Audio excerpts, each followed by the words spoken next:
Hello guys, this is your friend. We are back with a new fanfic. Which is What If Naruto Was in Love with Haku Part 1 Naruto X Haku. And if you enjoy this fanfic, then please press the like button and subscribe to my channel for more fanfic like this. And now let's start the fanfic. Even as his killing intent faded, Naruto shook with rage and sorrow, fist trembling just inches from his foe's face. "You're from that time," he whispered as he looked up at the girlish boy standing in front of him. He couldn't believe it. The nice person from the forest that had listened to his dream and the bastard ice demon who'd killed his teammate were the same person. He didn't want to believe it, but it was true. He wanted to scream to the skies at the indignity of it all as he fought his conflicting feelings. He was outraged by Sasuke's death. He'd never liked the bastard. He'd always been cocky and so self-superior, and when Sakura threw herself at him it made Naruto want to wring his scrawny little neck, but he couldn't just let Sasuke go unavenged. The bastard had been part of his team, if not one of the closest things to a friend he had, as depressing as that sounded. At the same time though, while he knew that Haku was the enemy, Naruto honestly didn't want to kill him. Haku had shown him kindness, and while it had only been brief and a bit embarrassing considering his confusion over the extremely girlish boy's gender, he'd been one of the few people to meet him, to listen to his dream, and express kindness and friendship rather than scorn or contempt. "Why did you stop?" Haku asked, looking down at Naruto as he shook with outrage and sadness. "I killed your precious friend, yet you can't kill me." Naruto glanced over to Sasuke's body, where it lay riddled with needles, and was filled with a new burst of killing intent as he quivered with rage. Sasuke might have been a smug egomaniac, but he was his friend, part of his team, and those who don't look after their comrades were lower than trash. "Damn it!" Naruto roared as he completed his blow, sending the older ninja flying to the ground in a spray of blood. "What happened to your intensity?" Haku asked as he pulled himself to his feet. "You can't finish me off acting like this." Naruto winced. As badly as he wanted to avenge Sasuke, that's exactly where he didn't want to go. He didn't want to have to kill, especially not a helpless foe. He couldn't help but remember the words the other boy had told him in the forest. "Do you have an important person? I want to protect my important person, to help his dreams come true. That is my dream." He didn't want to do this. Seeing his hesitation, Haku slowly wiped the blood off of his chin. There are people who make this mistake, not killing their enemies because of pity, just letting them leave with just their lives. "Can't you understand?" Haku asked, looking Naruto in the eyes, "not having a dream. Not being needed by anyone. The pain of living without a purpose. To give up your life so easily." What was Haku going on about? "What are you trying to say? Zabuza has no need for a weak ninja. You have taken my reason for existing," he replied honestly. Naruto winced as his mind once again turned back to their conversation in the woods. When a person has something precious to protect, that is when they can truly become strong. Naruto quaked with rage and screamed at the indignity of it. "Why?" he asked. "Why for a guy like that? He's a bad guy who takes money from criminals. Is that eyebrowless freak the only person important to you?" Haku took a deep breath and looked Naruto in the eyes. "I had people very dear to me long ago. He paused. Parents. I was born in a small, snowy village in the country of water. I was happy. My parents were very kind people." He sighed sadly. "But when I grew up and began to learn the ways of the world, something happened." Haku trailed off, leaving the statement floating. "Something?" Naruto asked in confusion. "What?" "My blood," Haku all but whispered in response. "Blood?" Naruto asked again, still confused about where Haku was going. Haku looked down in sadness. To see that kind of look on such a pretty face was a depressing thing. "So?"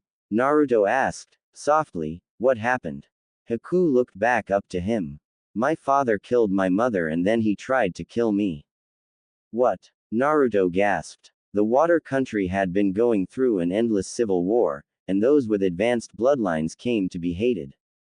Advanced bloodlines. Naruto repeated. Bloodlines with special abilities like mine, he clarified. Because of these abilities, clans with bloodline limits such as mine were used as weapons in countless battles. As a result, these clans were held responsible for bringing war and misfortune to the country. Naruto froze as he remembered Sasuke's words. To resurrect my clan and kill a certain man. Oh yeah, he remembered something about Sasuke having a limit too, though honestly he'd never paid much attention when people brought the bastard up. My mother carried one of those bloodlines, Haku continued. My father found out and he killed her, and when he came for me, I was frightened, and I reacted. He paused. I destroyed him with my power. Quote. Naruto grimaced. Okay, now this was just up. It was then that I thought about myself and had no choice but to realize the most painful thing possible. Most painful thing possible? Naruto wondered. What could be worse than having to kill your father after he killed your mom? That in the whole of the world, no one single person cared about me. I was a completely unwanted person. Naruto gasped. They were one in the same. You said you wanted to become the best ninja in your village and have everyone acknowledge your worth. Now, if someone who acknowledged you from the bottom of their heart appeared, wouldn't that someone become the most important person in the world to you? Naruto lowered his head as Iruka-sensei's face ran through his mind. Haku was right. He loved Iruka-sensei more than anyone in the world. Zabuza-san took me in knowing I had a bloodline limit. This blood that everyone else hated, he desired it. Haku smiled as a tear ran down his cheek. I was wanted. I was so happy. Haku took a deep breath, looking lost in thought before looking back to Naruto. Naruto-kun, please kill me. There weren't words to express how much Naruto didn't want to do that. While he wanted to avenge Sasuke, he didn't want to kill Haku. He couldn't let Sasuke's death go unavenged, but he didn't want to kill anyone, especially someone who could understand all he'd gone through. Why are you hesitating? Haku asked him. Please, hurry up and kill me. Naruto growled as his own frustrations over this damnable decision came to the surface. I don't understand, he roared. Is being strong the only reason you have to live? He took a deep breath. Something other than fighting. You could have been acknowledged for something else. That day I met you in the forest, I knew you were like me. You should be able to understand. Haku sighed. I'm sorry that you will have to stain your hands. Naruto sighed. He couldn't understand why Haku was so hell-bent on death. Is this, he sighed, is this the only way? Haku nodded. Yes. Naruto took a deep breath and steeled his nerves. He didn't want to do this, but he could understand. If he'd lost his opportunity to become a ninja, to become Hokage, he'd probably be saying the same thing. He didn't want to live without his dream, but while he thought it was a waste, he wasn't going to force Haku to live without his. If the boy would rather die than be a failure to Zabuza, well, so be it. Haku smiled as Naruto drew one of his kunai. Please fulfill your own dreams. Naruto frowned and looked back to Sasuke. He also had a dream. Naruto took a deep breath. If we'd met under different circumstances, we might have become friends. For a moment Naruto considered charging the other boy, but he decided against it. It was bad enough that he was going to kill. He didn't want to feel the sickening feeling of his blade cutting through flesh. Thank you, Haku said as Naruto drew his hand back to throw the blade. Taking a deep breath, Naruto released the blade. While he normally wasn't the best shot in the academy, you'd have to be a real screw-up to miss a stationary target. As the blade approached, Haku's eyes opened wide and he deflected the kunai, saying, I'm sorry Naruto-kun, but I can't die yet. Naruto was filled with a flash of anger as the other boy began to form seals to pull off some kind of jutsu. It didn't work like that. You can't just say kill me then go time out. Where was Sasuke's fucking time out? With a burst of chakra, Naruto closed the distance between the two a split second. With a roar of fury, Naruto punched Haku in the stomach with a furious uppercut. The force of the blow sent Haku flying into the air. Naruto growled and pulled back as the other boy hit the ground. Pitifully, Haku rolled over and began to vomit up blood. With his killing intent clearly visible on his face, Naruto walked over and kicked Haku in the side hard enough to send him sprawling. There are no timeouts. Naruto roared. You're either dead or you're not. You can't just demand that I kill you and then say hold on a second. No, Haku whispered. It can't be. Naruto sneered. What? Now you want to live? No, Haku whimpered as he unsteadily rose to his feet. The look on his face was desperate and frantic. Please no. Naruto backed off. Okay. What the hell? First Haku was going on and on about how life without your dream was meaningless and now he wanted to live so badly.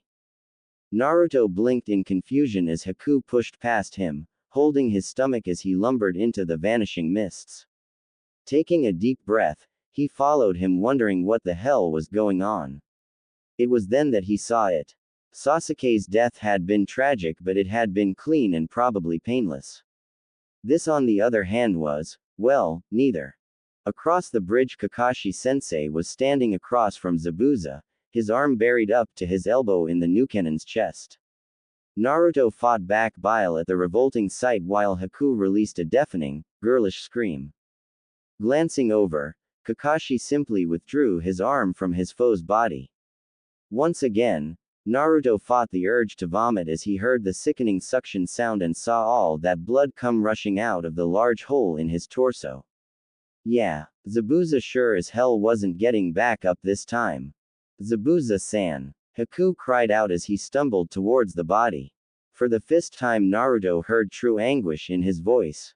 I failed you. I was weak. It should have been me. It should have been me.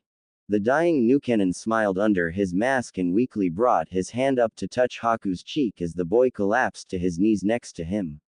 No, Haku. You were a powerful instrument, but sometimes that's just not enough. But I failed. No. Don't blame yourself, Haku. We're ninja. Death can come for us anytime, and today it was mine. He choked. Haku, I have one last command for you. Anything. He exclaimed as he grabbed the other ninja's hand. I'm already dead. It would be pointless for you to die for me now. He coughed again, his mask slowly turning red from his own blood. Find your own dream, or find someone worthy and serve them as you served me. I will, Haku whispered. He smiled under his mask. Good. You were like a child to me, Haku. Everything I had, I now leave to you. Goodbye, Haku. Zabuza said nothing else. He simply closed his eyes and let himself go. Haku screamed in torment before hugging the body closely, tears streaming down his face. Naruto watched sadly until Kakashi placed his hand, the one that wasn't covered in gore, thanked the kami, on his shoulder. Give him some space. It's not easy losing someone close. Naruto looked up to his teacher sadly. Sasuke. Naruto looked down. He's dead. What? Kakashi whispered. The Jonin's hand tightened and he glared at the crying boy for a moment radiating pure killer intent before he sighed and looked at Naruto with sadness in his one visible eye. Then I guess this was a bad day for everyone. Speak for yourself, ninja. All eyes turned to see Gato standing at the end of the bridge clapping his hands with a small army of thugs standing behind him. I must say things went off far better than I could have possibly imagined. Zabuza has worn you all down wonderfully and had the decency to die by your hands and save me the trouble. I must say this day couldn't be any better. What? Haku exclaimed as he pulled himself to his feet. I never intended to pay you, silly boy. Gato laughed. He was nothing more than a tool. He was useful for a time, but when that time is up you simply dispose of the tool and get a new one.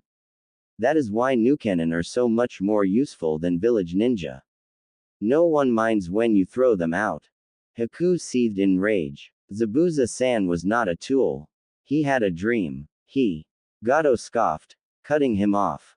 I don't care about the worthless dreams of a worthless man, With a growl of fury, Haku flicked his wrist and silenced Gato, permanently. The short crime lord fell backwards with his mouth open in mid-sentence, a Senbon piercing the weak flesh of his throat, embedded in the fat man's brain stem, killing him instantly. You will not make light of Zabuza-san's memory. Hey! Exclaimed one of the thugs. You killed our meal ticket. Yeah, added another, you guys are dead. We're gonna pillage this town and take everything of value. Just remember, lads, rape, pillage, then burn. Make sure not to mix it up. Haku looked at the opposing force with steel in his eyes and drew his Senbon. The temperature began to drop and snow began to fall from the sky. A severe wind blew across the bridge, chilling everyone to the bone. Haku fell into a fighting stance and glared at the enemy, but just a moment later the temperature returned to normal, the snow stopped, and Haku fell backwards, only just being caught by Naruto as his needles jingled across the ground. Naruto-kun, I am sorry, but it appears that I no longer have the strength to fight, he smiled at Naruto. And there is no need for you to grieve. Your friend is alive. The technique I used only gives the appearance of death. He began to fade but then shook his head and looked Naruto dead in the eyes. You have the strength I didn't have, Naruto-kun. Fight, Naruto, protect your precious people and make them acknowledge you. Haku said nothing more because he'd fallen asleep in Naruto's arms. Glancing over his shoulder he saw Sakura holding Sasuke. The bastard was out of the fight but he sure as hell wasn't dead. Naruto smiled and slowly he lowered the other by to the ground. Sasuke was alive, he hadn't had to kill Haku, and he was right. All that stood between him and his acknowledgement was this army of cutthroats and murders. Naruto smirked as he felt his second wind come on. He almost pitied the poor bastards. Almost. Taiju Kage Bunshin no Jutsu. 1. Kakashi took a deep breath as he entered Tazuna's house. Thank the kami. He hadn't missed dinner. While he enjoyed the benefits of rank, he really hated getting stuck with all the damned paperwork. Just to make matters worse he had to spend several hours putting up with the local constabulary while they dealt with the bandits. After that was all done and over with he picked up his little care package and called it a night. Despite all the after-action bullshit, today had been very interesting to say the least. He'd defeated a damned near legendary Nukenin. It seemed as if a member of a powerful lost bloodline was probably returning with them to Konoha, and Naruto defeated an entire army of bandits with only a minimal amount of assistance. Around the table all three of his genin were sitting with Tazuna's family. He'd have to ask where that ice kid, Haku, had run off to. From the look of things, Naruto was very close to abusing their hospitality, considering the massive pile of rice bowls sitting beside him. That said, Kakashi couldn't care less. The fact remained that Tazuna had knowingly listed a Class A bodyguard mission as a Class C escort mission. Taking that into account, well, the kid could abuse their hospitality all he damned well pleased. Besides, after saving the daughter and grandkid from a kidnapping attempt, defeating an enemy nin with a powerful bloodline, then following it up by running off a horde of bandits with a veritable clone army, the kid could probably use the meal. Kakashi chuckled. That idiot old man was lucky that he didn't work his charms on his pretty little daughter and find a little bit of Ika paradise of his own. Looking back to the table, he couldn't help but shake his head. Naruto. He hadn't been too impressed by the boy at first, but damn, he really was his father's son. He knew that the kid knew the Kage Bunshin, but he hadn't expected him to be able to summon several hundred of the damn things. He'd barely had to lift a finger, the kid just swarmed forward, stomped the crap out of the bandits through sheer weight of numbers. When the townspeople had shown up ready to defend their homes from the hired marauders, they hadn't needed to do much more than mop up. He sighed and looked at the bag in his hand. That was why he'd gone out. He was also proud of Sasuke. While he hadn't performed as well as Naruto in the battle, he had shown that he was willing to give everything he had, even his life, to protect his teammates. He'd also managed to unlock his Sharingan, which in itself was no small accomplishment. Having the ability himself, Kakashi knew that the boy's skill would increase exponentially from here on out.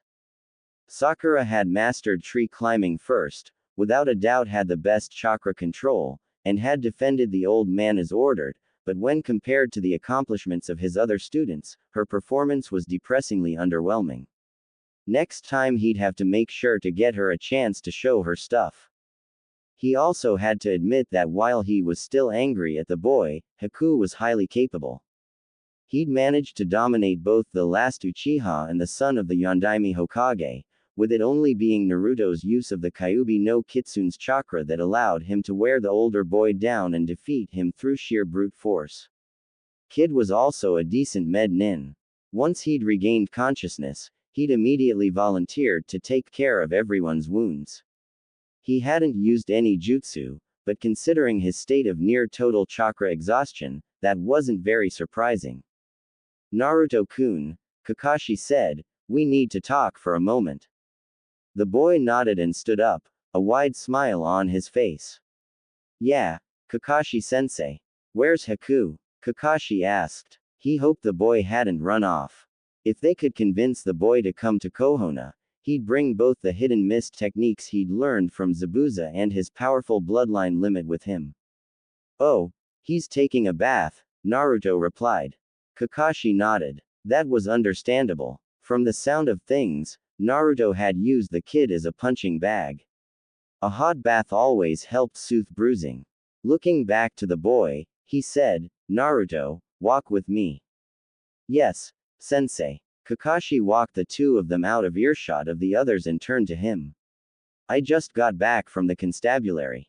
Naruto blinked in confusion. Okay. Kakashi placed his hand on the boy's shoulder. Here comes the hard part, the part that more than any separates the ninja from the nobodies. Naruto, I believe that you should know, 12 of the bandits you fought didn't survive the battle. Kakashi decided not to mention the other 30 not expected to survive the night. Kid had enough to think about, besides, they were going to hang the lot of them in the morning, so it wasn't like it actually mattered. The boy sucked in a deep breath and lowered his head, his normally cheerful demeanor vanishing in an instant. Your first kill is always the hardest, and to make matters worse, it was the rare ninja whose first kill was actually his first dozen. So, you didn't realize? He asked. Naruto shook his head. I was trying not to kill anyone but when you're dealing with a large, dense group of enemies you don't have time to watch your blows and it's easy to get lost in the fog of battle. Naruto simply nodded. How do you feel, Naruto? The boy paused and looked back up to him. His eyes were sad, but they were determined. I'm sorry that they're dead, but they wanted to kill my friends and destroy the city. He paused. That's why I became a ninja, to protect people. Kakashi smiled under his mask and gave the boy's shoulder a squeeze. You passed the final test, Naruto.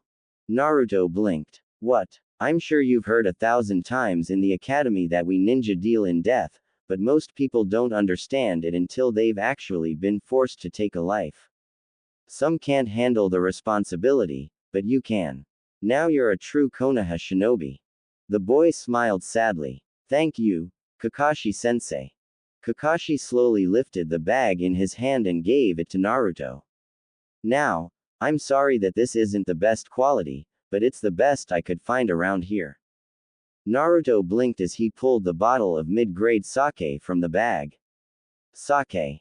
Kakashi nodded. Yeah, I've found that sometimes the only thing you can do is accept that you can't change the past and forget your worries with a good, stiff drink. What he didn't mention was that if the alcohol didn't make you forget, the hangover in the morning would. Naruto looked down at the bottle and nodded. I think I'll go take a bath. Maybe Haku could use a drink too. Kakashi laughed. That's the spirit, kid. You'd be surprised how many lifelong friendships start drunk and miserable. Naruto rolled his eyes and walked off holding the bottle. Kakashi smiled and crossed his arms proudly. Kid was going to do just fine. Minato Senesi, you'd be proud. 1. Naruto sighed as he threw his clothes into the basket beside Haku's. He was tired and felt a bit depressed. He hadn't meant to kill those guys, but it wasn't like he had too much of a choice. They were going to kill his precious people, then do unspeakable things to the innocent people in the town. Wasn't that why he wanted to become Hokage? Not just so people would acknowledge him, but so he could protect everyone and prove himself. He never expected to become Hokage without having to hurt, having to kill, anyone, but he hadn't expected it to come so soon. He sighed and pulled the top off the bottle Kakashi-sensei gave him. At least it hadn't been Haku. While he could accept killing an enemy who wanted to hurt his friends or innocent people in battle, killing someone who wasn't even fighting back was a bit hard for him to stomach. It felt too much like murder. With a sigh, Naruto took a deep drag of the bottle and winced as it burned like fire going down. He had a feeling that most first-time drinkers would have probably been unable to deal with the sensation without spitting out the first mouthful, but for someone who was used to drinking his milk extra chunky, it wasn't much of a problem. If you could keep that down, cheap sake was hardly a problem. Naruto opened the door, closed his eyes, and took a deep breath to savor the steam. Nothing clears the nasal passages like steam, though after that first swig, he had to admit that strong alcohol came in a close second. He opened his eyes in curiosity as he heard a splash, which drew him out of his moment of revelry. Haku was sitting on the far end of the bath, neck deep in water. There was a slight flush on his face which made Naruto wonder if the other boy had been in the water a bit too long. Hey, Naruto said a bit more chipper than he'd intended. He laughed inside. Maybe it was already starting to work. Absently, Naruto grabbed a bucket of cold water and sighed. He always hated his part. Fighting back a curse, he dumped it over his head and began to scrub as quickly as possible. He always hated cold water. This was double true since that time when he was 10 that water got shut off in the middle of winter. Now that had really sucked. He was just lucky he never got sick because he'd had to bathe and wash his clothes in the river. Still, as a result, he had no love of cold water. Naruto-kun, Haku said carefully, I didn't expect you to take a bath so soon. Naruto shrugged, fighting back a shiver as he scrubbed himself clean as quickly as possible. After today I felt like one would be a good idea. Know what I mean? Besides, we're both guys so it's not like we'll see anything we haven't seen before. Right, Haku said slowly, we're both guys here. After a moment Naruto judged himself clean enough and dumped another bucket over his head to rinse off. Yeah, that would do. He stood up and took another swig of sake. You know, this stiff wasn't so bad once you got used to it. With a deep sigh of contentment, he settled into the water across from Haku. After all the fighting he'd done today, the bath was heavenly. Even with his quick recovery time, he still felt like an overworked pincushion, but a nice hot bath would make everything right with the world. Naruto, where did you get that bottle? Haku asked, warily looking at the aforementioned hooch. Found out some bad news, Naruto replied. I killed some of those guys on the bridge. Kakashi-sensei gave it to me, said it might help. He paused and glanced over at the other boy before holding it out to him. Here. Haku frowned. Zabuza-san told me that getting drunk makes you vulnerable and that ninja cannot afford such weakness. The boy paused and lowered his head, sadly sinking even deeper into the water at the mention of his late precious person. Naruto smiled to the other boy and held the bottle out again. Kakashi-sensei said that sometimes the only thing you can do is accept that you can't change the past, and sometimes a good, stiff drink will help you forget about your worries for a while. The other boy paused for a moment before snatching the bottle out of Naruto's hand and drinking with a gusto that made Naruto wonder if he was going to get it back. Absently, he also noted how dainty and delicate the other boy's arms were. While they'd look pretty on a girl, on a guy they were just downright creepy. Hey, I'll share it, but you can't have the whole thing. Naruto exclaimed as he snatched the bottle back. Haku simply glared in response. Naruto wilted under the dirty look and lowered his head. You probably hate us, do you? No, Haku replied. You did your duty as ninja. There could never have been any other way. While your sensei struck the killing blow, and you prevented me from giving my life in place of his. It was Gato's dishonorable intentions that caused his death, and he's already paid for his disrespect. Naruto nodded and took another swig. Yeah, I guess so. So what are you going to do now? Haku paused for a moment then snatched the bottle back, a sad look on his face. I have no idea. He took another long swig. Once again I am an unwanted person. Hey, Naruto exclaimed snatching the bottle back. You aren't an unwanted person. Haku growled and leaned forward locking eyes with Naruto. My precious person is dead. He's the only person who gave a damn about me in the world and now he's gone. No one else cares if I live or die. Naruto took another dose of liquid courage and glared at the other boy. That's not true. I care. I don't care if you were my enemy and I'm glad you're not dead, because now we can become friends. Haku blinked. Friends? Yeah, Naruto exclaimed. Friends. I have lots of friends. Hinata-chan, Sakura-chan, Konohamaru-kun, Iruka-sensei, Hokage Ohisama, the Ichirakus, hell, even Sasuke, though. Haku smiled thinly and took the bottle back taking a thin sip. Then you are most fortunate, Naruto-kun, to have so many people who acknowledge you. Naruto snatched the bottle back, and looked Haku in the eyes.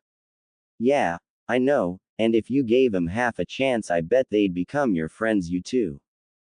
Haku's features softened. Are you serious? Naruto nodded with a grin on his face. Serious as a bowl of ramen. Haku blinked. How is a bowl of ramen serious? You seriously better not get in between me and it because you might get hurt. Haku laughed and took the bottle back. So you really want to be my friend? Really? Honestly? Yeah, I say what I mean and I mean what I say. Haku took a sip and nodded. Thank you, Naruto. He paused. You said your dream was to become Hokage, right? To protect everyone in your village and make them acknowledge your strength. Naruto nodded. Yep. Uzumaki Naruto, future Hokage and protector of the village that's supposed to be hidden in the leaves, but is really just sitting in the middle of a big damn forest with lots of roads running in all directions. Haku smiled. You are a very special person, Naruto-kun. Zabuza told me to find a worthy person and help them find their dream. I'd like to help you find yours. Well, not find, cause you already found it, but to achieve it.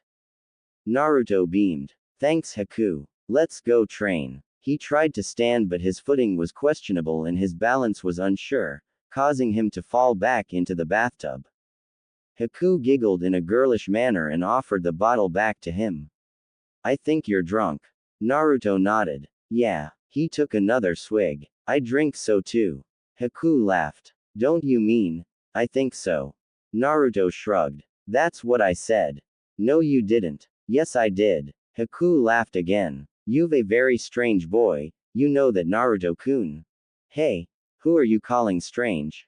Naruto mock glared. You're one to talk, girly boy. I'm not a girly boy. Haku frowned, still neck deep in water as he tried to reach out for the bottle. Gimme that. Kakashi-sensei gave it to me, Naruto snorted. And you are too a girly boy. I am not a girly boy. Haku exclaimed again. You are too. You're girly so you're a girly boy. I'm girly because I'm a girl. Haku growled. Now gimme that bottle. Don't expect me to fall for that one again, Haku. But I really am a girl. Or not, Naruto exclaimed. Too. Haku countered. Or not, too. Naruto grinned. Too. Or not. Haku paused in surprise as Naruto laughed. See, even you agree with me. I really am a girl. Haku protested. Naturo laughed. Yeah, prove it and I'll even give you the bottle back. You asked for it. Haku sneered before standing up. Naruto's eyes almost burst from his head as he took in Haku's definitely 100% female, water glistening, form. As the creator of the Oroku no Jutsu, Naruto liked to see himself as a bit of an expert in female anatomy, and the anatomy before him was very, very female.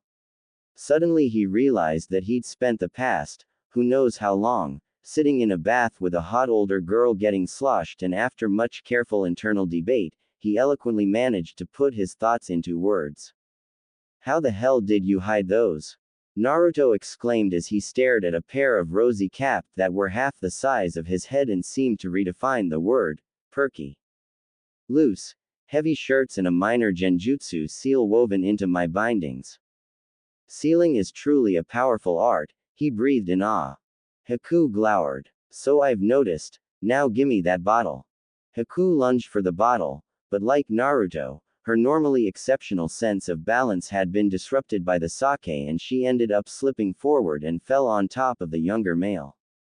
Naruto gagged as he dropped the sake bottle to the side, letting what little liquid remained within run out onto the tiles, but all was forgotten as he felt the warm and inviting feeling of Haku's body pressed against his. With his inhibitions in a state of glorious absence, he did the only thing natural. Her. Also being inebriated state, Haku showed her appreciation for the idea by returning it with a desperate fervor, both of them swept away in sensations they'd never felt before. 1. Sasuke groaned as he threw his shirt into the clothes basket. He felt like hell. He didn't think there was a single part of his body that hadn't been filled with needles, and his nerves were still throbbing thanks to the death-faking paralysis technique. If being dead felt anything like what Haku had done to him, he was half tempted to forget about his brother and go looking for immortality because that had really sucked. Though maybe he could do both. After all, Itachi would be screwed in a fight against someone who couldn't die. He chucked to himself in amusement.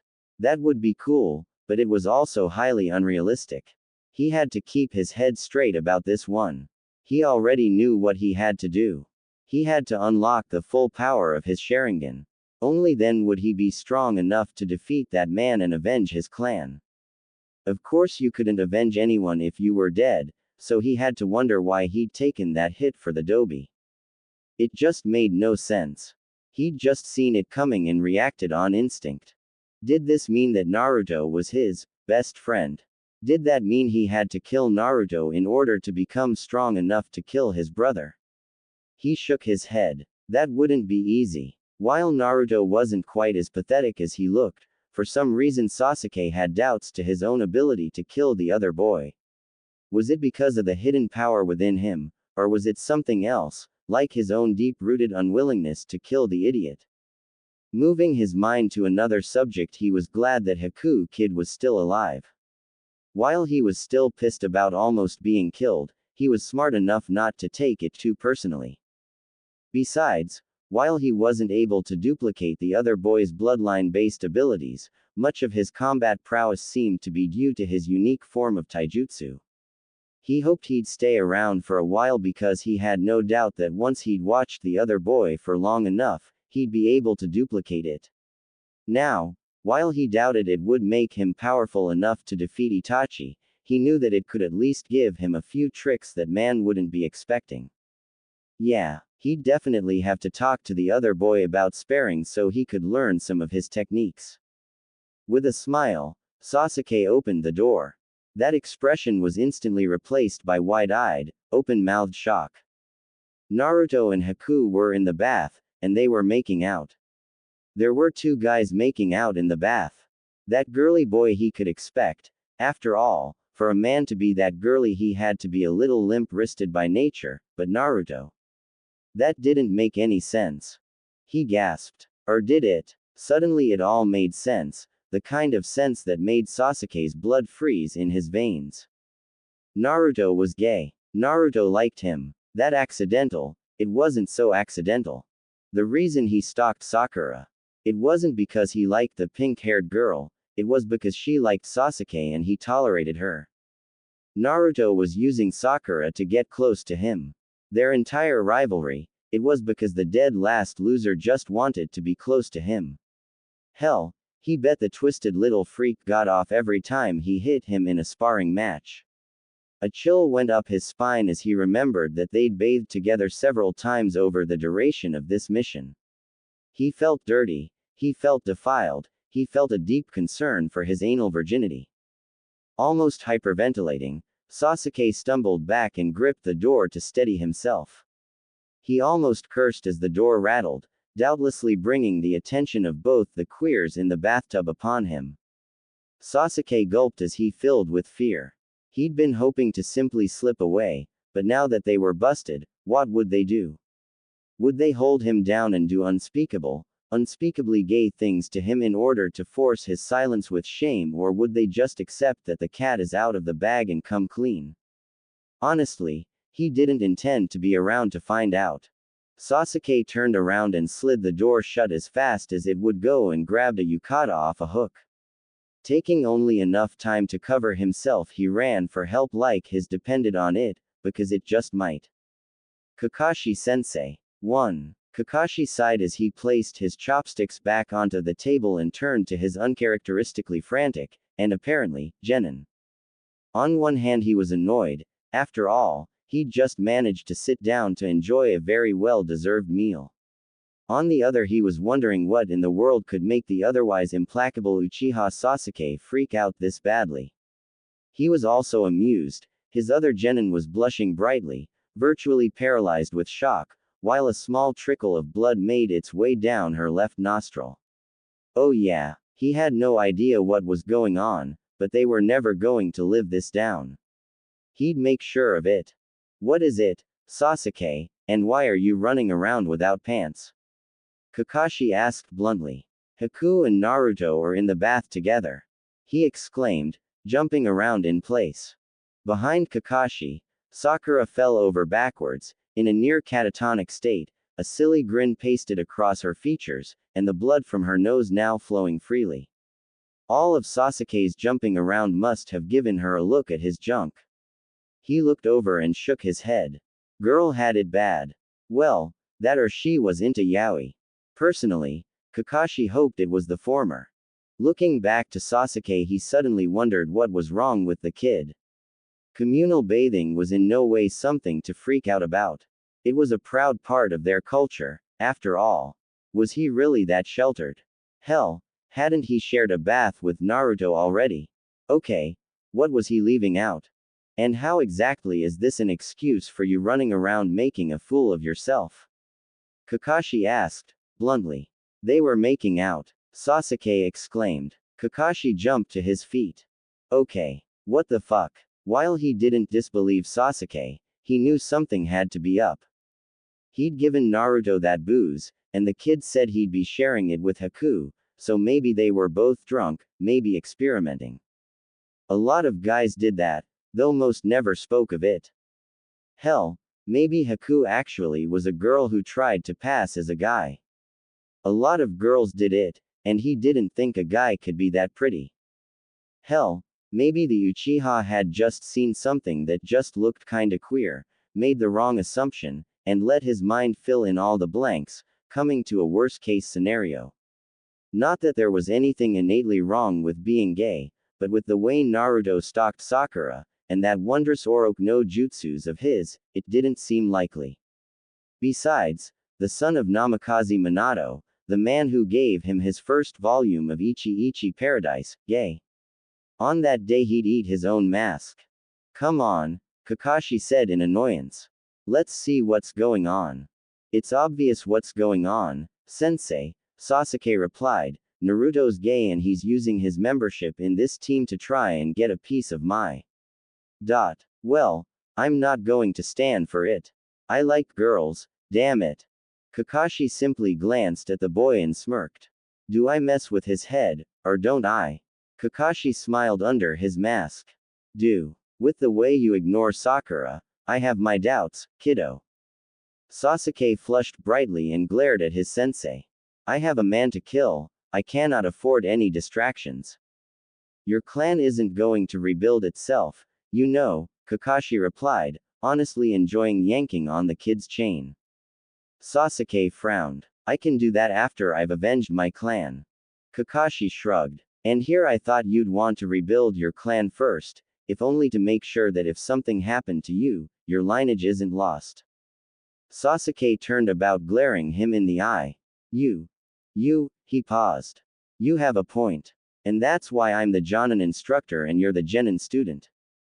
Sasuke blushed and lowered his head. Well, For once he got the little genius to back down. Big shocker, that. With a smile under his mask, Kakashi slid open the door to the Furo and walked in. Walking past the baskets of clothing, his highly trained senses spotted a flash of color among Haku's clothing. Aha! He knew it. Suddenly things fell into place and he couldn't help but smile. Oh, this was going to be so fun. With a flourish, he opened the inner door and stepped inside. Naruto was well on his way to third base with Haku, who, if those luscious that Naruto was groping were any indication, was most definitely of the female persuasion. He had to admit that the girl was pretty hot, and he was half tempted to let the boy have his fun, but it was his duty as Naruto's instructor to humiliate him at every opportunity. Besides, he wanted to take a bath too, and he wasn't going to clean the damn thing out after two people screwed it in. Sasuke, that's a girl, he said loudly, in his best kindergarten teacher voice, attracting the attention of the two drunken kids in the tub. Naruto just sat dumbfounded in place while Haku eked and ducked under the water to preserve what little feminine modesty she had already thrown to the wind. Quote, "Good boy," Kakashi exclaimed as if he were praising a small child. "Now, apologize for telling everyone Naruto was making out with a guy." Sasuke stood in place with a furious blush on his face and then after a long moment, muttered out a very sad, "Sorry." Kakashi frowned. "That'll do. Now what lesson have you learned today, student?" Sasuke sighed. "Never base a conclusion off of assumed truths. Always confirm your information." Kakashi nodded proudly. "Very good. You may go." To his great amusement, Sasuke bolted out the door like someone had lit his on fire. Turning back to Naruto, he crossed his arms. "Other people need to use this bath, and I'm not going to clean it after you've had your fun. Out of the tub, both of you." Naruto slowly and unsure climbed out, with a look on his face like someone had just strangled his puppy, which considering where Haku's hands had been, she just might have been doing. Haku on the other hand stayed crouched and glared at him. "Once you leave, pervert," she snapped. She didn't want to flash him. Fair enough. As Naruto walked to the door, Kakashi patted him on the back with one hand, winked and gave him a thumbs up with the other. "Making out with the hot older girl in the tub, I have to give you at least 100 man points for this one, kid." Haku groaned in agony as she opened her eyes. The light was blinding and it felt like her eyes were being burnt out of their sockets. If there was a hell, it must be a hangover, because she could easily see this as a punishment her for all her life's sins, both real and imagined. Slowly, wearily, she turned over and attempted to pull her pillow over her head to make it stop. She just wanted to go back to sleep and pretend the day before was just some horrible nightmare. Unfortunately, she was already conscious and getting more and more awake as the seconds passed. Pity, that. She hurt. There was no other way to describe it. There was no part of her body that didn't ache. From her head to her toes she felt like she'd been beaten with clubs. While he'd only struck her a couple times, Naruto's strength had been truly monstrous, and her landings far from graceful. Her hangover was a form of unpleasantness she'd never before experienced and she hoped never to do so again. Her chakra exhaustion left her feeling like her body was made of lead. While not unknown to her, chakra exhaustion was something she rarely experienced.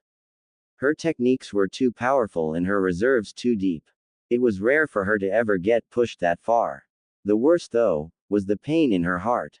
She would never be able to forget what happened on that bridge. Thanks to her weariness, fatigue, and hangover, her recall was not what it should be. To her, the battle registered as a chaotic mass of memories, memories of melancholy, pain, loss, and rage. In quick succession, she'd lost her dream, her father, and her innocence.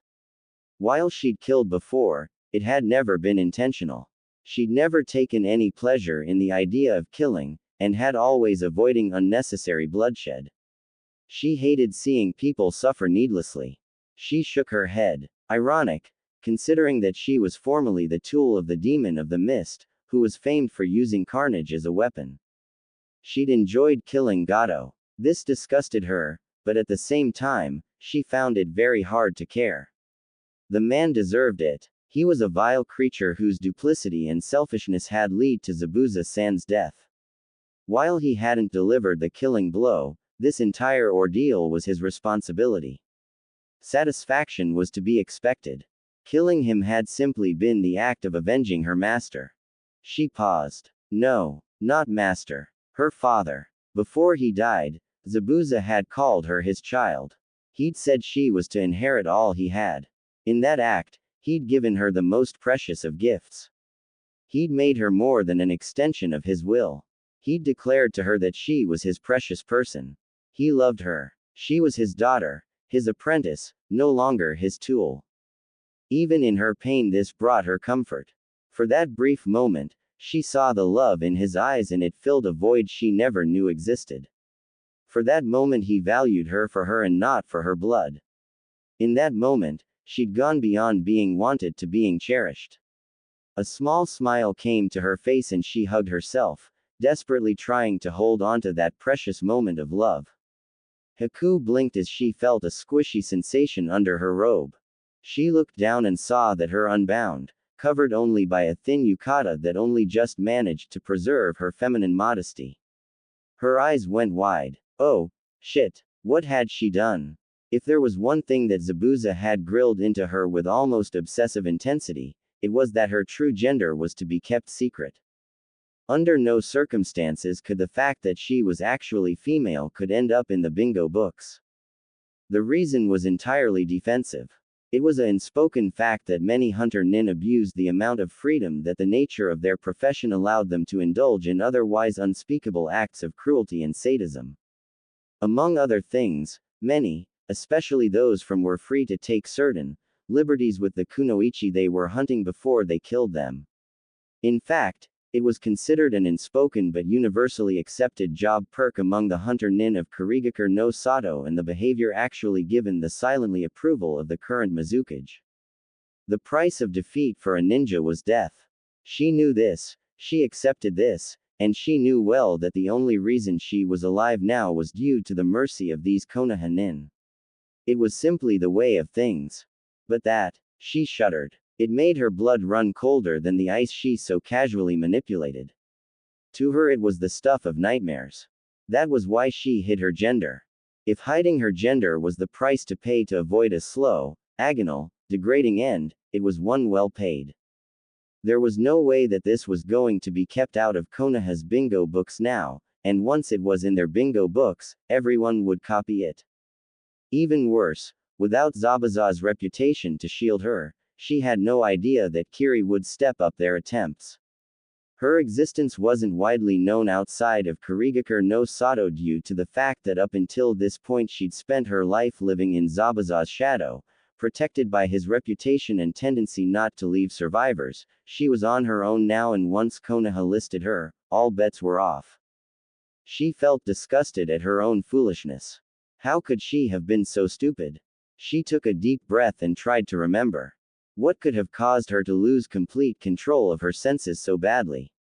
She paused. Okay, that was a rhetorical question. The hangover made it obviously that she'd gotten drunk and done something idiotic. The question was, what had she done and how she'd gotten to this point to begin with? She sat up and, ignoring her pain in order to try and think. She remembered passing out due to chakra exhaustion. After that, not so much. Her head hurt too badly, and just sitting up felt like a complicated task.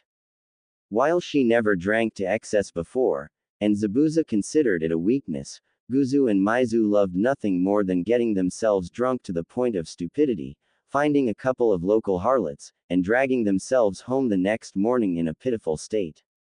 While she never took any pleasure in the suffering of others, she'd always thought it served them right. But now, for the first time, she actually felt a bit of empathy for the discomfort those two morons had been in. Taking a deep breath, she looked about the room, ignoring the nauseating spinning sensation, and seeing her clothing folded next to her futon, fumbled in the pile checking to see if she had any senbon. As she'd expected, most of the ones in her clothing were gone. After all, it is not a very bright ninja who leaves a potential enemy with weapons, even if they were no longer an open threat. Unfortunately for her though, they were rather thorough in the search. Like any kunoichi worth the title, she had her own little hindering places for weapons in case she was captured to aid her in any potential escapes, but they'd all be checked. Kakashi. She sighed. Few genin could be this thorough, it was the mark of a professional. Gritting her teeth to off the pain of her hangover, she summoned her power and formed several ice senbon. Without pause, she pressed them into several acupuncture points.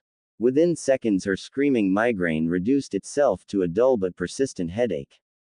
While it wasn't a perfect solution, it did reduce her headache enough for her to be able to think clearly. Taking a deep breath, she focused. She remembered waking up in the bridge builder's house after the battle. She remembered tending the Konoha nin's wounds and eating dinner with them, then she decided to take a bath, then. She blushed. Then Naruto had walked in, and in order to conceal her gender she hid most of her body under the water. He sat across from her and they started to talk. He'd shared his sake with her, which explained how she'd gotten drunk. That's where everything began to fade. She crossed her legs and concentrated, ignoring her body's protest. After that, she smiled. After that she'd opened up to him. She'd told her that she was alone, and he'd sworn his friendship to her. He'd declared that she was one of his precious people. He valued her existence and she declared she'd help him accomplish his dream and become leader of his village. She smiled. That was a large oath on her part, one that she might not have made quite so swiftly without the sake, but she knew she'd still would have made it. They were very much alike. Both of them wished to become strong to protect their precious people, and by declaring that she was important to him, he became important to her as well. A look of contentment came to Haku's face as she felting a bit of the void in her spirit fill. She'd been afraid that she'd be unwanted again, but she'd already found another precious person, and Naruto's offer to introduce her to his precious people. It was almost enough to make her feel giddy. After taking a moment to bask in the warmth, she returned to trying to remember the night before. Now, what had happened next? She furrowed her brow in concentration and thought. She flushed. Then they'd started to tease each other and she got angry and showed him she was a girl by standing up and flashing him. Then, her eyes went wide as she flushed brightly, and gasped in embarrassment. Oh my. Then she fell on top of him and started to do this, that, and the other thing. To make matters worse, their sensei and the black-haired boy walked in on them. She shook her head. Almost by this point she was all but glowing red with humiliation. She didn't want to remember anymore. It was too embarrassing. She took a deep breath and tried to fight down her blush. How was she going to face everyone like this? She was so embarrassed. She didn't know what to say or. Hey, Haku-chan. With a small exclamation of surprise, Haku jumped back and spun around to face the new interloper. Biting back a groan, she grabbed her head and cursed under her breath. She'd been startled, and the momentary disruption of her concentration had been just enough to allow her senbon to melt, giving her hangover leave to return full force. Her eyes slightly narrowed as they focused on the blonde boy in the doorway. She wanted to be mad, but the look of barely constrained joy on his face made that difficult. Seeing her presence cause such happiness in others, it made her feel valued, and that feeling was more than worth any temporal discomfort. What do you want? Haku asked, with a slight grimace of pain on her face. I just wanted to see what you were doing, that's all, Naruto said, smiling radiantly at her. Thank you, Naruto-kun, she replied, wincing again as her brain felt like it was pulsing in her head, but could you keep your voice down? The boy blinked in slight surprise and bewilderment, but acquiesced. Huh, oh, sure, Naruto said in a quieter voice. Thank you, Haku whispered hoarsely as she summoned a second set of ice senbons from the ambient moisture, and moved to use them to dull her hangover.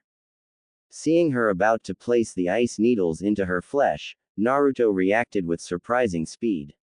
Huh, hey, what the heck are you doing that for?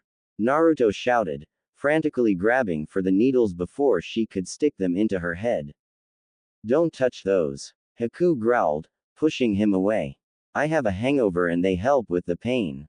Oh, sorry. I didn't know you could do that, Naruto said. He didn't know that much about acupuncture or anything like that, but he supposed it made sense if you could make people appear dead with needles in the right places, then why not relieve pain? She winced in both pain and frustration as she looked down at the puddle of water in her hands. The moment of distraction caused her to lose focus again. With a sigh, she summoned yet another set and carefully applied them. She sighed in slight contentment as her headache once again became manageable.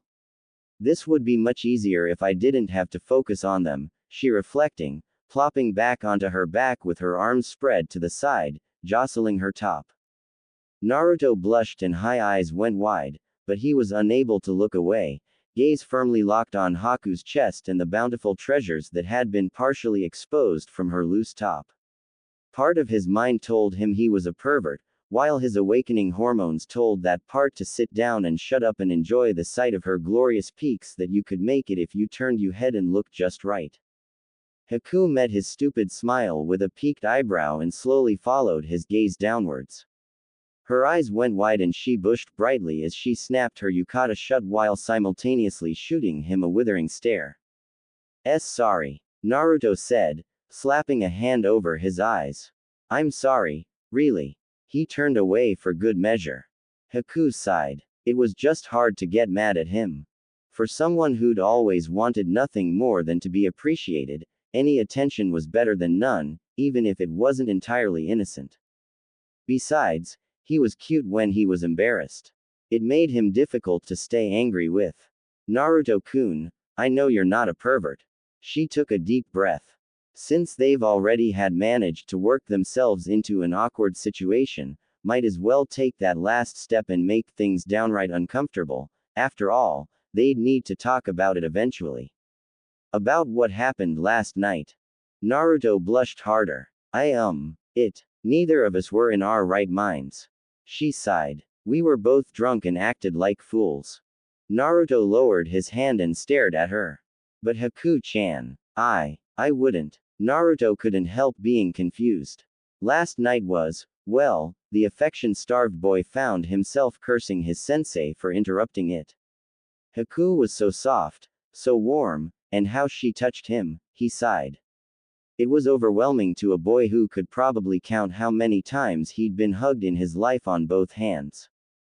I know you wouldn't. It was nice being close to someone, even though it wasn't. She paused, looking for the correct word, appropriate. She sighed and lowered her head.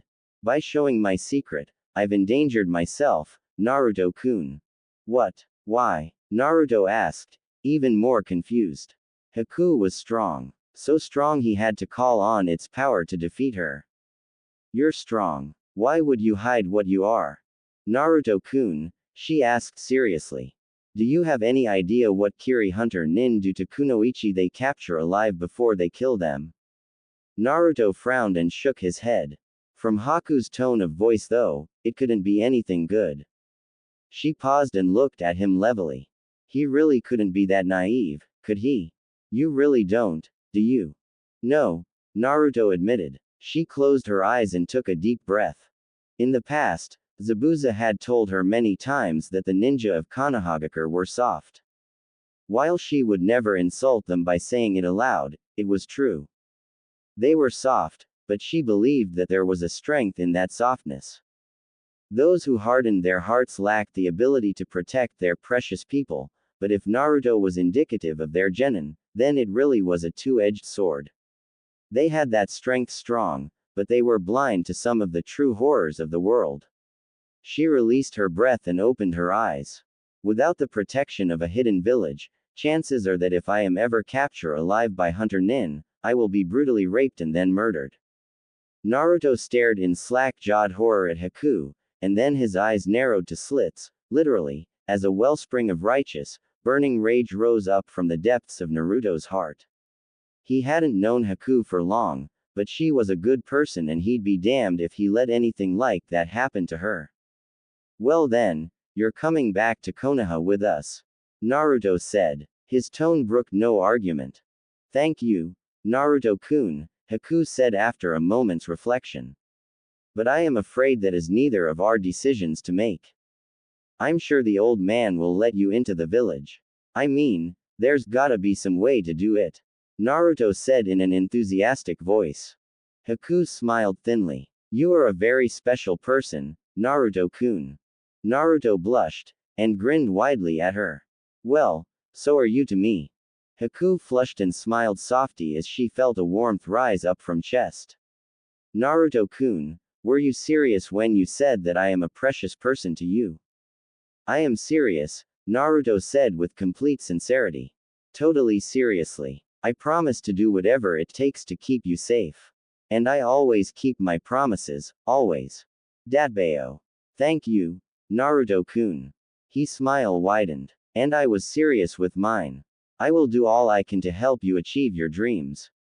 Well then, that's all there is to it, Naruto nodded. We'll achieve our dreams together, Haku-chan. I promise. Haku smiled radiantly at the boy, and looking at him with kindly. Naruto-kun, she began softly. Naruto blushed and with his heart pounding in his chest, he reached out to take Haku's hand, and looked her right in the eyes. It felt a bit cheesy, but it seemed to work in the few films he'd managed to sneak into to see. Would you please get my a glass of water, some painkillers, and maybe some real senbon? I am in a great deal of pain right now, she completed. Naruto coughed, and let her hand go as the moment shattered around him. Right. I'll be right back. Tsunami smiled to herself as the smell of grilling fish permeated the air of her home's kitchen. For the first time since Kaisa's death, she wasn't plagued by nagging sense of dread that had overtaken the entire country. For the first time in a long time, the country of Wave was free from Gato's tyranny. To her this was a double relief as it also meant that her father was no longer being targeted by Gato's thugs and ninja. She frowned slightly. Gato's ninja. There was the one sour point that threatened to ruin her relief. Last night they'd brought home that cross-dressing ninja girl of Gato's. She knew ninja didn't take little things like attempted murder personally, it was just business, but she wasn't a ninja and she'd already lost her husband to that bastard midget, how dare they try and kill her father? Really, the only reason she even let the girl into her house was because she'd felt some sympathy for her. Her own father figure had just been killed and she had inadvertently avenged Kaisa by killing that vile little shrimp. Of course, she'd immediately gone and spent all that goodwill by getting drunk in her furo and almost having her way with Naruto-kun.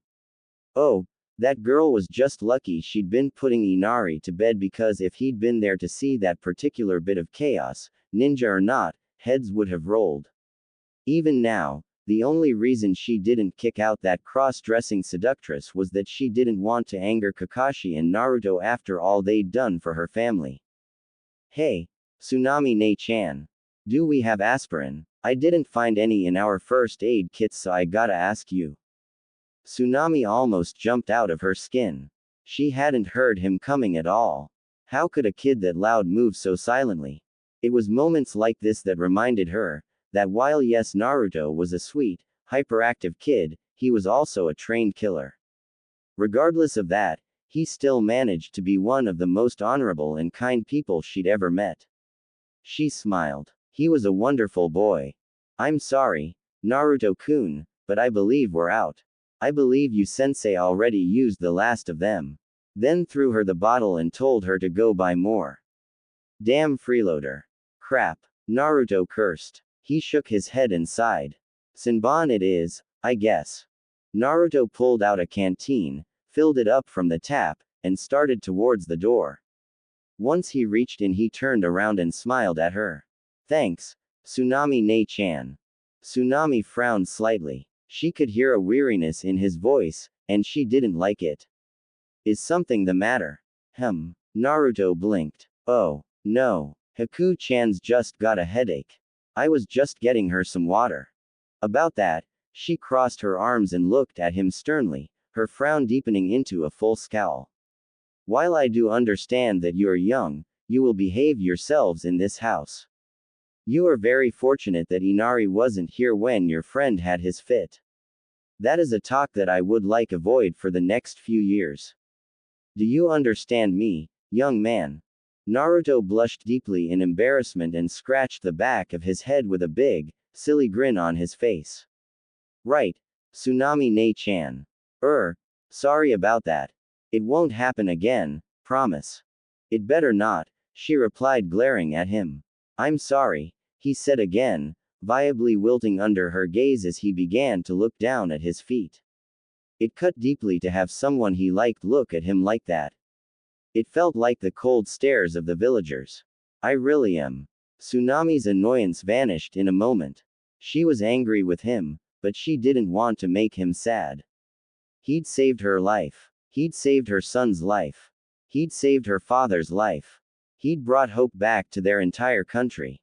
He'd defeated Gado's minions with his own 2,000 hands. He was a hero and she never wanted to see him look this sad. She smiled and placed her hand on his shoulder and smiled warmly. I accept your apology, Naruto-kun. The fire in Naruto's eyes light right back up and his endearing smile returned, as bright as ever. Thank you, Tsunami Ne-chan. So, Haku-san has a hangover? She asked sternly, changing the subject. Yes she does, Naruto said, fidgeting.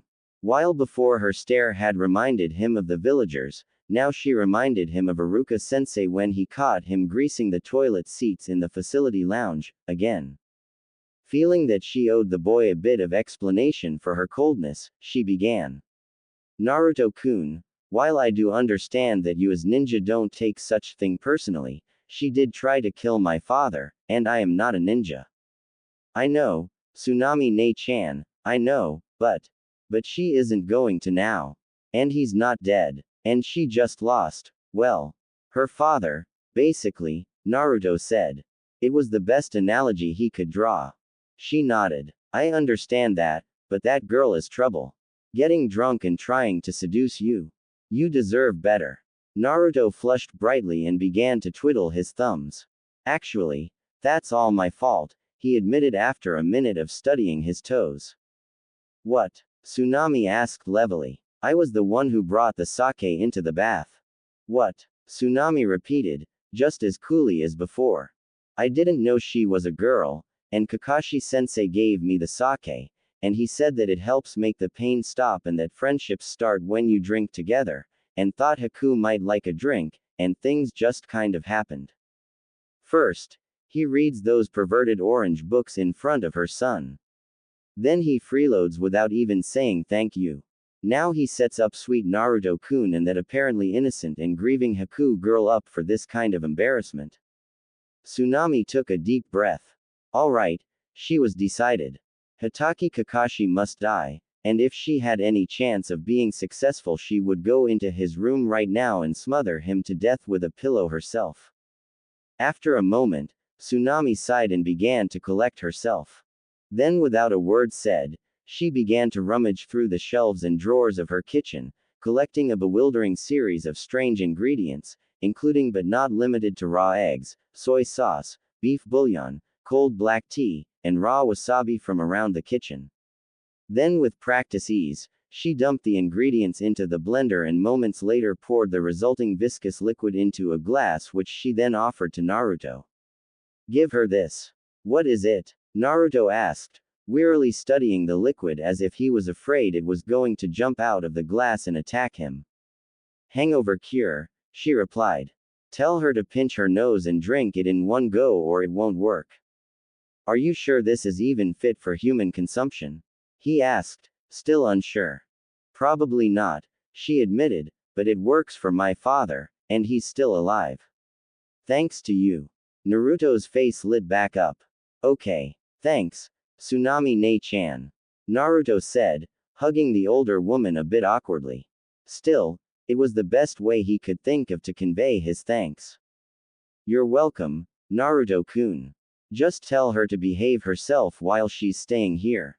I will have no repeats of last night. I understand, Tsunami Ne-chan. Don't worry, no repeats of last night. Naruto repeated, heading out the door. His newly awakened libido cheered on the fact that there were many ways to exploit the language. Sakura yawned and scratched the back of her head as she walked out of the bathroom. After the last week, she was so happy that she'd been given a chance to sleep in. With a smile on her face, she took in a deep breath from her nose. She immediately regretted it. What is that smell? She exclaimed, gagging and pinching her nose in hopes of keeping any more of the stench out. It smells like rotten feet. With a grimace on her face, she turned towards the source of the stench, and of course, without any doubt, she should have known. It was coming from Naruto. She frowned. Okay, what's he up to now? What could have done to create such a stink? Probably shit himself or something. She resisted the urge to shake her head. Nah, he wasn't that bad. True, but he was still an idiot. And a far cry from Sasuke. Shanaru. She grinned like a shark and nodded, in complete agreement with herself. Still, she needed to see what the heck was going on. Blissfully unaware of Sakura's ongoing inner dialogue, Naruto smiled as he passed her and paused to say hello. Oh, hey Sakura-chan. Sakura frowned at him and looked down at the glass of something in his hands. With a grimace on her face, she immediately knew that it was the origin this horrible odor. She could almost taste it. Yuck. What the is that stuff? She demanded. It's a hangover cure for Haku-chan, Naruto replied. How is that supposed to cure a hangover? Make him forget about it due to the smell, Sakura scowled, crossing her arms. And how would you know how to make a hangover cure anyways? I don't. Tsunami Ne-chan made it, Naruto said.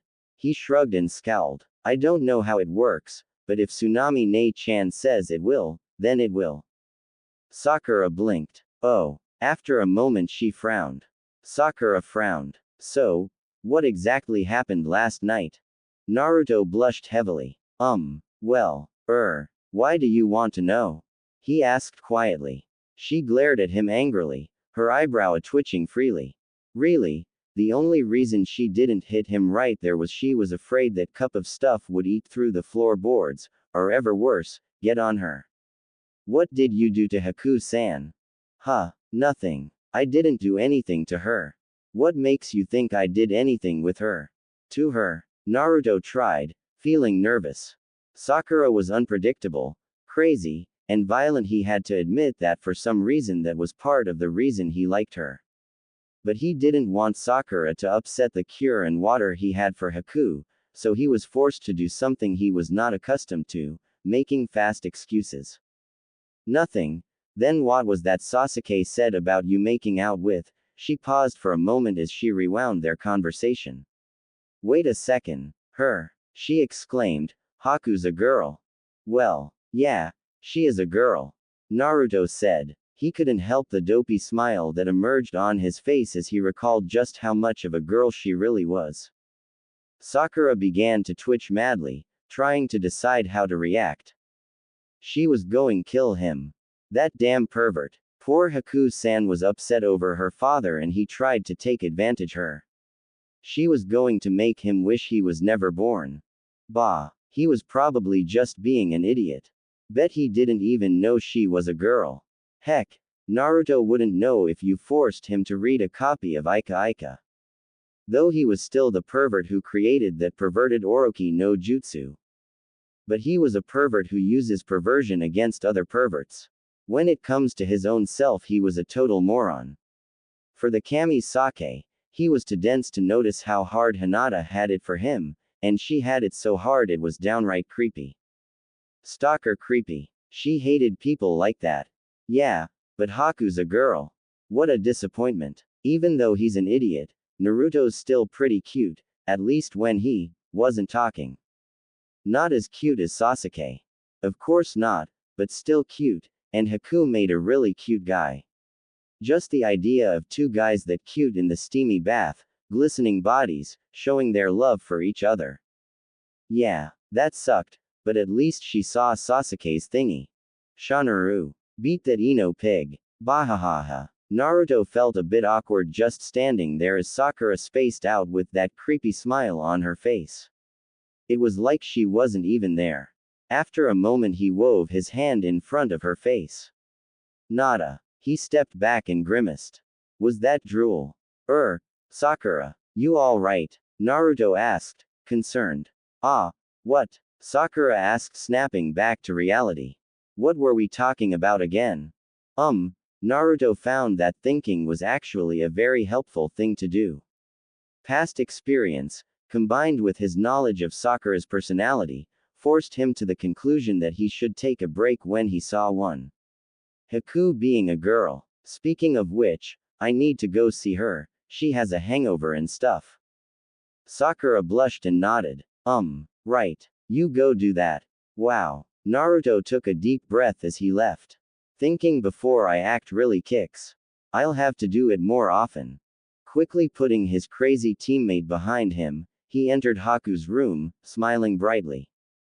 He felt a sting of pity mixed with guilt as he saw Haku laying on her futon with her head under her pillow, moaning pitifully. She was laying on her stomach with her rear slightly in the air. Now, that was one part of her that he hadn't seen the night before, but from what he could guess through the thin robe it was as nice as the rest of her. He shook his head, banishing the bad thoughts. With a frown on his face, he sat down next to her. Haku-chan, I'm back. I've got water and a hangover cure, he winced. He'd gotten so mixed up with Sakura-chan, he'd forgotten to check their weapons pile for Haku-chan's needles. Now he really felt like a jerk. Regardless, he continued. Maybe she wouldn't need them. He continued, Tsunami-ne-chan made it. She says to pinch your nose while you drink it though, otherwise it won't work. Haku turned over and looked at the glass of cure dubiously. Honestly, he couldn't blame her. Are you sure that isn't some kind of poison? Tsunami-ne-chan wouldn't poison you, Naruto said. She says it hasn't killed her dad yet, and she makes it for him all the time. Are you sure? She asked, taking the glass and looking at it with a grimace that was almost comical on such a pretty face. I know it smells horrible, but I trust her, Naruto said firmly. She looked at him for a moment then nodded. Slowly, she pinched her nose and started to drink it. Her face twisted into a mask of complete suffering, but she kept chugging until it's gone. The second she was finished, she pushed the glass into Naruto's hands and made a beeline for the restroom holding her mouth. Naruto, alarmed, ran in behind her, ignoring Sakura's indignant sputtering as he pushed past her.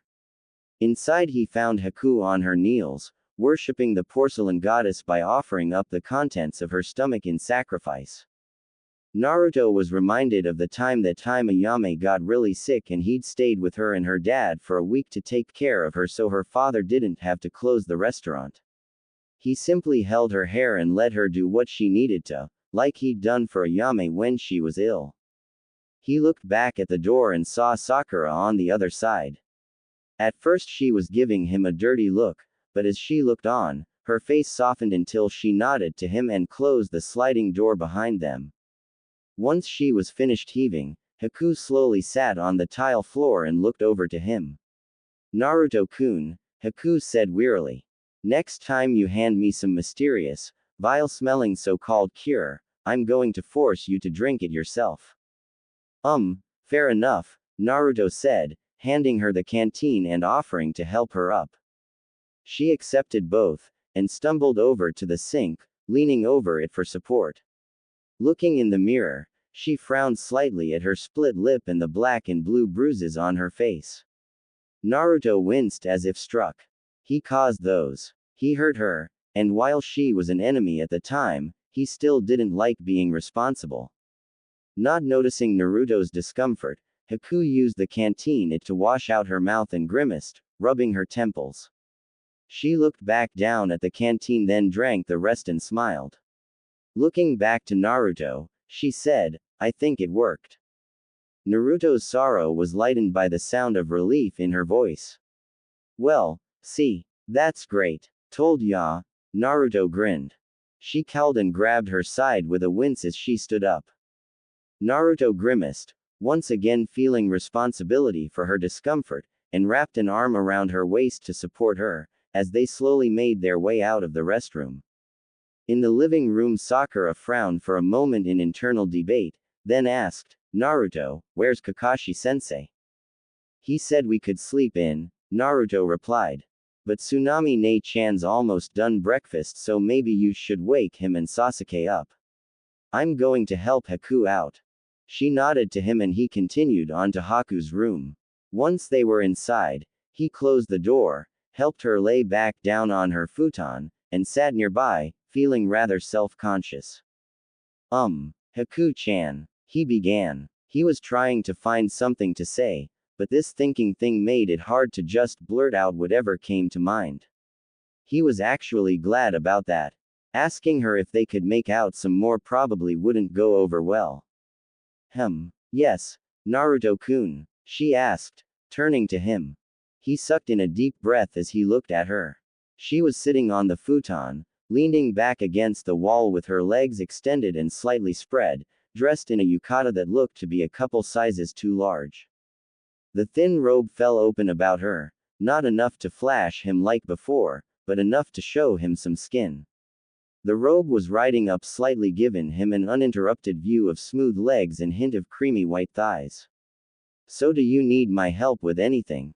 He asked, part of him hoping beyond hope that whatever she asked would involve getting. Haku nodded and lifted up what looked like a bandage from her clothes pile. I'd like you to help me put on my bindings. With the sourness in my muscles, I find that I do not have the range of motion to put them on properly. Sure thing, Haku-chan. Naruto grinned. So it all actually was true. There really was a god, and he did listen to our prayers. Kakashi suppressed a yawn as he stepped into the bathroom. While normally he woke up early, today he decided that everyone had earned a good night's sleep. It wasn't every day that a genin team was able to take down an S-rank Nukenin, potentially secured a powerful Kekkei Genkei for Konoha, unlocked another, and then rounded it all out by routing an entire army of bandits. Then, to make matters even more interesting, one of his cute little genin lost his innocence in battle, then followed it up by almost losing his cherry to a hot older kunoichi, a Nukenin whose tight little he'd kicked just hours before. It brought a tear to his eye. They grow up so fast. Glancing about for a moment to make sure the coast was clear, Kakashi pulled down his mask and began to brush his teeth, letting his mind wander back to his previous train of thought. Naruto. Boy really was full of surprises. Until now he'd thought that the kid was all bark no bite, but now he was realizing that maybe in this case the biggest mouth came with the largest teeth. He almost wished that Sasuke had taken his time. Dealing with the aftermath would have been damned annoying, but after Naruto's exemplary performance that day, he felt a bit guilty for blocking the poor kid. Kakashi was willing to admit that even he would have had a bitch of a time dealing with all those bandits, at least without pulling out some heavy-duty jutsu that would have done as much damage to the bridge as to the bandits. Naruto on the other hand just pulled his own army out of his and met them head-on. He lost a couple points for style, for just charging in without a plan, but the boy had still earned an A for awesome. He moved his toothbrush about and nodded. Thinking back to Haku, Kakashi himself had to admit he'd have had a hard time saying no to a teenage hottie like that. Although it had been called for under his duty as a teacher to embarrass his students at any and all opportunity, it still was a major breach of man law that wasn't easily forgiven. He'd definitely have to make it up to the kid for, as Guy would put it, dousing his burning fires of youth. He bit the toothbrush head and wiggled the handle from side to side, thinking how to make it up to the boy. Considering how jutsu mad the Gaki was, he knew all would be forgiven with a new jutsu. He couldn't just teach the kid a new one. It would be unfair to his other students, and teaching them all a new technique would undermine the entire point. What to do? What to do? He grinned. Oh yeah, he'd simply pass the kid a copy of the standard shadow clone scroll from the Jonin library when they got back home. Now, while it might seem like a weak way to say sorry, considering that the brat already knew the damn technique, The simple fact was that Naruto had learned it by reverse engineering Taiju Kage Bunshin no Jutsu into the standard version. The standard scroll's instructions included essays on the 1001 creative uses for the techniques. Everything from serving as the perfect expendable scout, to speeding up your learning time, to helping you deal with unwanted paperwork. The Forbidden Scroll, on the other hand, he had a strong feeling the use instructions consisted of all of one word: don't. He'd also have to exhibit Bushin Bakua no Jutsu for the kid. If anything could get a kid who was able to safely use Taiju Kage Bunshin no Jutsu to sit down, shut up, and do what he was told, it was the explosive clone technique. Now, he knew he wouldn't be able to lord it over the kid forever, but by the time he was sick of chasing that carrot on a stick, Sasuke would be ready to learn the fire dragon, and he guessed her could get Sakura started on some basic genjutsu or something. Sakura. He sighed. Honestly, he wasn't exactly sure what to do with the girl. She was simply not suitable for the kind of training he could teach effectively. All of Kakashi's own strengths were her weaknesses. He was a ninjutsu specialist who focused on heavy combat and assassination, most of which were highly complicated techniques that benefited from good control but required great deal of power. Sakura, on the other, had some of the best control he'd ever seen from a genin, but almost laughable chakra reserves. In other words, she was a natural genjutsu type. Not for the first time he regretted that he hadn't put more effort into talking Kurenai out of the Hyuga girl. Under Kurenai she would have been able to play to her strengths, and away from Sasuke she'd have had a chance to become something more than the head of the last Uchiha's cheerleading section. He shook his head. With a Hyuga he could have done so much more. Oh well, hindsight was 20/20, and this wasn't greatest mistake he'd made in his life. He opened his Sharingan eye and looked into it. No, very far from it. Closing his eye, he spit out the toothpaste in his mouth and drew a glass of water from the sink. Taking a sip of it, he started to swish it through his mouth, still thinking. Banishing his momentary melancholy, he smiled. Naruto and Sasuke, on the other hand, had the potential to be a source of infinite amusement. Now that Sasuke had unlocked his Sharingan, he'd literally be able to learn new techniques at a glance. He'd expected this and had been preparing for it. Naruto, on the other hand, was a pleasant but unexpected surprise. He'd expected a loud-mouthed moron and hadn't been disappointed. He'd been ready to simply dismiss the kid as more dead weight, but then he'd gone and proven Kakashi wrong. Oh, he was still a loudmouth, but the kid seemed to work well under pressure and had proven to be the greatest master of the shadow clone technique he'd ever seen. He'd been able to learn the Kinjutsu version in just one night and was able to create literally an army at will. For all of his faults, one couldn't question the boy's work ethic, and with his mastery of Kage Bunshin, he'd be able to literally log thousands of man-hours of training in a single day. The genius bloodline of the Uchiha clan versus the ultimate genius of hard work. Would be one hell of a show. He chuckled. He'd have to keep this quiet. The last thing he wanted to deal with was a full-fledged Meta Guy youth rant. Double true if he brought his team. Guy was bad enough alone, Guy plus his creepy little mini-me was downright freakish. Sasuke scowled for probably the 15th time in so many minutes as he picked at his breakfast, completely ignoring the world around him.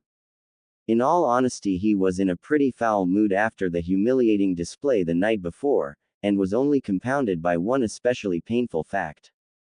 The Dobi was closer to rebuilding his clan than Sasuke himself. Sasuke had no doubts that the fool was from some ninja clan. His insane endurance, near bottomless chakra reserves, and rapid healing couldn't be anything but a Kekkei Genkai. It made him question why the other boy was so hated by the villagers. Was he the only survivor of a clan of traitors? Sasuke snorted. It didn't matter. He refused to judge a person on the sins of his kin. Otherwise he might be forced to draw comparisons between himself and his brother. He could safely say he disliked Naruto on his own merits. He was a loudmouthed idiot who refused to accept the superiority of the natural genius of the Uchiha clan over the power of his own bloodline, no matter how formidable it may be. Now that he'd unlocked his own Kekkei Genkai, Sasuke was sure that he'd leave the Dobi in the dust, though even if he didn't, he did respect the fool's tenacity, not that he'd ever admit it aloud. Forcing his thought processes back on track, he raged at the indignity of it all. The idiot had been moments away from going all the way with an extremely beautiful and skilled girl, the kind of woman that Sasuke would have a hard time saying no to. It was just unfair. The no-name from an hated clan that had obviously done some ill so great that the adults were forbidden to speak of them had strong and beautiful kunoichi attracted to him, while he, the last member of the greatest clan in the whole of the elemental nations had. Pinky and the Blonde, along with the rest of the legion of useless fangirls. While he wasn't old enough to rebuild his clan as of yet, when he was, in a couple of years, he'd require women who were emotionally and physically prepared to go about the long and bloody work of rebuilding his clan. He needed mothers, not a pack of vapid, romance-addled fangirls who were too blind to see the world as it was beyond their own petty delusions. Hell, even Hyuga would be a step up. Sure, there was the overriding issue of dojutsu incomparability which made such a coupling untenable, but at least she seemed to have a reasonable level of emotional and mental maturity, even if she was a doormat. She had a clear enough head to understand that he had no time for foolish romance and probably the fortitude and definitely the patience to be a good mother. She also had great tits for a 12-year-old. Oh, why couldn't he attract older women, like Kiba's hot sister, or even that scantily clad psychopath that worked for Anbuti and I? If that wasn't humiliation enough, that entire, gay, scene made him look like a complete and utter tool. How was he supposed to know she was a woman? It was misty in there, he couldn't see any of her impressive womanly assets from where he'd been, and had taken the Dobi's word for it, damn it. Still, it hasn't been a total loss. He'd seen her and he had to admit, that they were a damn fine set. He smirked. It made him want to start interviewing potential Uchiha mothers right away. There was one negative side effect though. He simply couldn't ignore the poorly hidden glances that Sakura was sneaking at him and Naruto. That creepy, lecherous smile of hers was even worse. He grimaced and tried to side away from her, but she slid right back up next to him. He hadn't been of a mind to really consider it at the time, but she'd collapsed with a nosebleed when he'd mentioned that Haku and Naruto were being gay in the bath. He shuddered. Not only was she useless, but she was also into yaoi. And she had the hypocritical gall to call Naruto a pervert because he'd been clever enough to create a technique as effective, a bit silly, as the Oryoku no Jutsu. Pervert. Kakashi cheerfully entered the room with a smile under his mask. As per normal, he was late. After all, he did have a reputation to uphold. As he'd expected, everyone was already at the table. Sasuke seemed to be in an especially foul mood today, something most people wouldn't be able to tell, considering his moods tended to hover between grumpy, grouchy, and pissy at all times. Also per usual, Sakura was hovering over him like a vulture circling a dying yak, blissfully unaware of the fact that the object of her affection was completely ignoring her at best, and remaining silently contemptuous of her affections at worst. Naruto was surprisingly bright-eyed and cheerful for someone who'd drained half a bottle of cheap, high-potency sake the night before, and was sitting tellingly close to Haku. Now as for the pretty little Nukenin, she looked exactly as you'd expect of the person who'd drained the other half of aforementioned bottle of sake. Absolutely miserable, and much to Kakashi's eternal amusement, was shooting telling glances at his most loud-mouthed genin. Ah, young tension, it was just like Ika Ika. Now, the civilians seemed to be mostly an improvement from their normal pitifully obnoxious states. Tsuzuno was actually sober for once, standing tall, proud, and actually managing to not smell like a sake brewery. Inari seemed almost irritatingly happy and content with himself, which was a major improvement from the annoying, loud-mouthed little shit he'd acted like up to this point. Tsunami on the other hand was shooting an almost unbelievable amount of killing intent for an untrained civilian at him. He was impressed. If she'd been trained, she'd probably be able to kill a lesser man with it. Now, he didn't know what he'd done to piss the MILF off, but if it made her this angry, finding out was probably a good idea. Good morning, he happily announced. You're late, Sakura snapped. Kakashi happily ignored her griping, as usual, and looked to the bridge builder's hot daughter as he took his seat. Tsunami's eyes narrowed and a very palpable chill made its way up his spine. Damn, woman had missed her calling. If she'd been trained as a ninja, she might even be scarier than Anko, and that's one freaky bitch. Is something the matter? He asked, wondering exactly what had gotten her silky whites in a bunch. I do not appreciate you sending a young boy into my furo with a bottle of sake while it was occupied by a teenage girl, she snapped in response. Naruto blushed brightly and looked over to her. Don't be mad at Kakashi-sensei, Tsunami Ne-chan. Tsunami glared at him expectantly, so he continued, yesterday, when I fought all those thugs, he took a deep breath, I'd never killed anyone before. Naruto's statement crashed over the room like a wave. Immediately all eyes were on the boy. Sasuke was looking at him with a palpable sense of respect, and nodded in acknowledgement of his ability, a first. Sakura was agape, probably not having been able to look past Sasuke during the fight to even realize that Naruto'd been protecting them. Haku smiled sadly and placed her hand on Naruto's to comfort him. Tsunami was simply agape, her civilian mind having probably not comprehended that a 12-year-old could be a killer. Even in the aftermath of a pitched battle, Inari was looking at Naruto with the complete admiration that only hero worship could bring, and Tazuna stood up from his place at the head of the table. The drunken bridge builder looked at Naruto with hard eyes for a moment, taking the boy in, and then he bowed, deeply. Thank you very much, Naruto-kun. Kakashi grinned. Even with such a serious subject, it was entertaining to see Naruto's blushing like mad and scratching the back of his head with a stupid smile on his face, basking in the attention. You know, Kakashi remarked, Naruto took out the thugs, but it was Haku who killed Gato. If credit was being passed around, the girl deserved some. That had been one hell of a shot. Tsunami turned to Haku and after a moment of thought, bowed slightly to her. Thank you, Haku-san. By killing Gato you have done my people a great service. I apologize for my harsh treatment of you. Haku smiled at the older woman. Thank you, Tsunami-san, but it is I who should be apologizing to you. I aided in attempts to kill one of your loved ones, yet you still have found it within you to open your home to me. It is I who should be thanking you. Tsunami flushed slightly and smiled.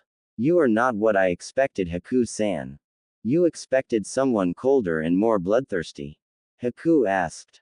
Tsunami nodded with frown. I am Shinobi, Haku replied. I have no animosity towards your father and do not wish him any harm, but Zabuza-san took the contract from Gato and so I was required to act against him.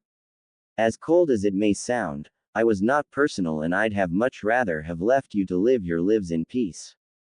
Tsunami scowled. The life of ninja sounds very cold and unfeeling. Haku nodded, sadly. That is why. There are times I envy you civilians and your ability to live your lives free of ever-present specter of death that haunts us. It almost sounds like you don't really want to be a ninja, Sakura thought aloud.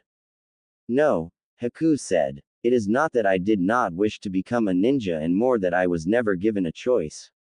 It was the dictate of my bloodline.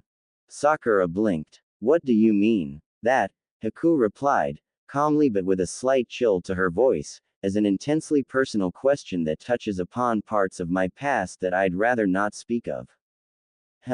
Sasuke nodded to Haku in understanding.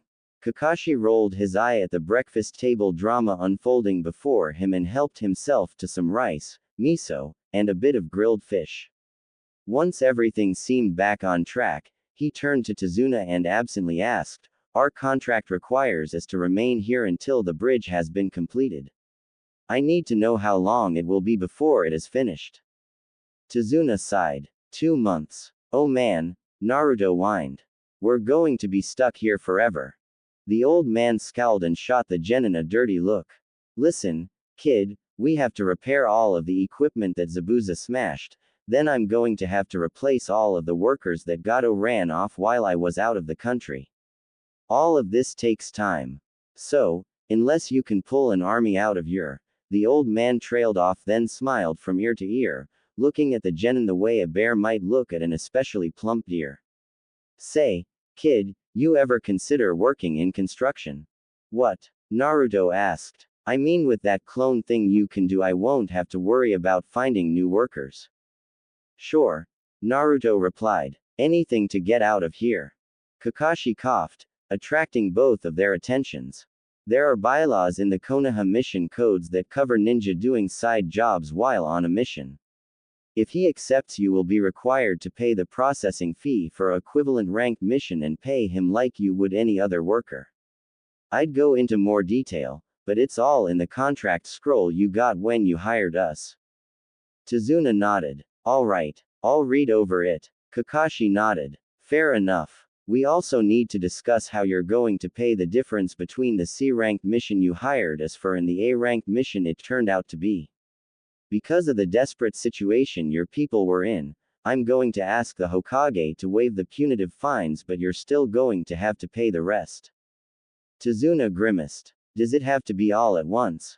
Can't you just take it out of the bridge tolls or something? Kakashi nodded. Sounds reasonable enough. When we get back to Konoha, we'll have them send you a contract. Tazuna smiled and finished off his tea. Ah, well, now that's taken care of, time to get to work. He stood up and smiled at Konoha's loudest genin. Naruto, I look forward to showing you how the other side makes an honest living. The boy laughed. Yeah, we'll see you, old drunk. Inari smiled and looked at his mother, who nodded. Pushing up from the table, he ran over to Tazuna. I'll walk you to work, Grandpa. Kakashi simply smiled as his table began to empty, with everyone going about their daily tasks, leaving just Tsunami waiting so she could finish. Looking back to his meal and picked up a piece of fish and began to eat. Tsunami-chan, have I told you that you're a wonderful cook? The woman frowned, and placed her hands on her hips. While she was not releasing the staggering amount of killing intent she had been before, it was apparently clear that she was annoyed. Just hurry up and eat. I have to clean the dishes. You know, Kakashi observed, it's rude to rush people's digestion. It's rude to be late for a meal, she countered. Kakashi simply took a sip of tea and shrugged. Touché. Haku smiled as she walked next to Naruto as the two left Tazuna's house.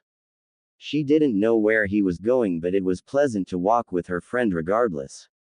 Closing her eyes and took a deep breath, knowing that she had a very busy day ahead of her.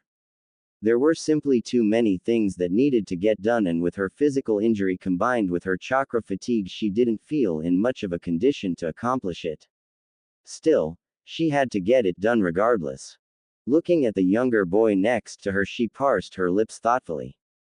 While she still didn't know Naruto very well, she was already well aware that he was the most energetic person she'd ever met. His personality was vibrant to the point of being overwhelming, and his stamina had to be superhuman. While she hadn't seen it, she'd been told about the Shadow Clone Army he'd used to defeat Gato's men.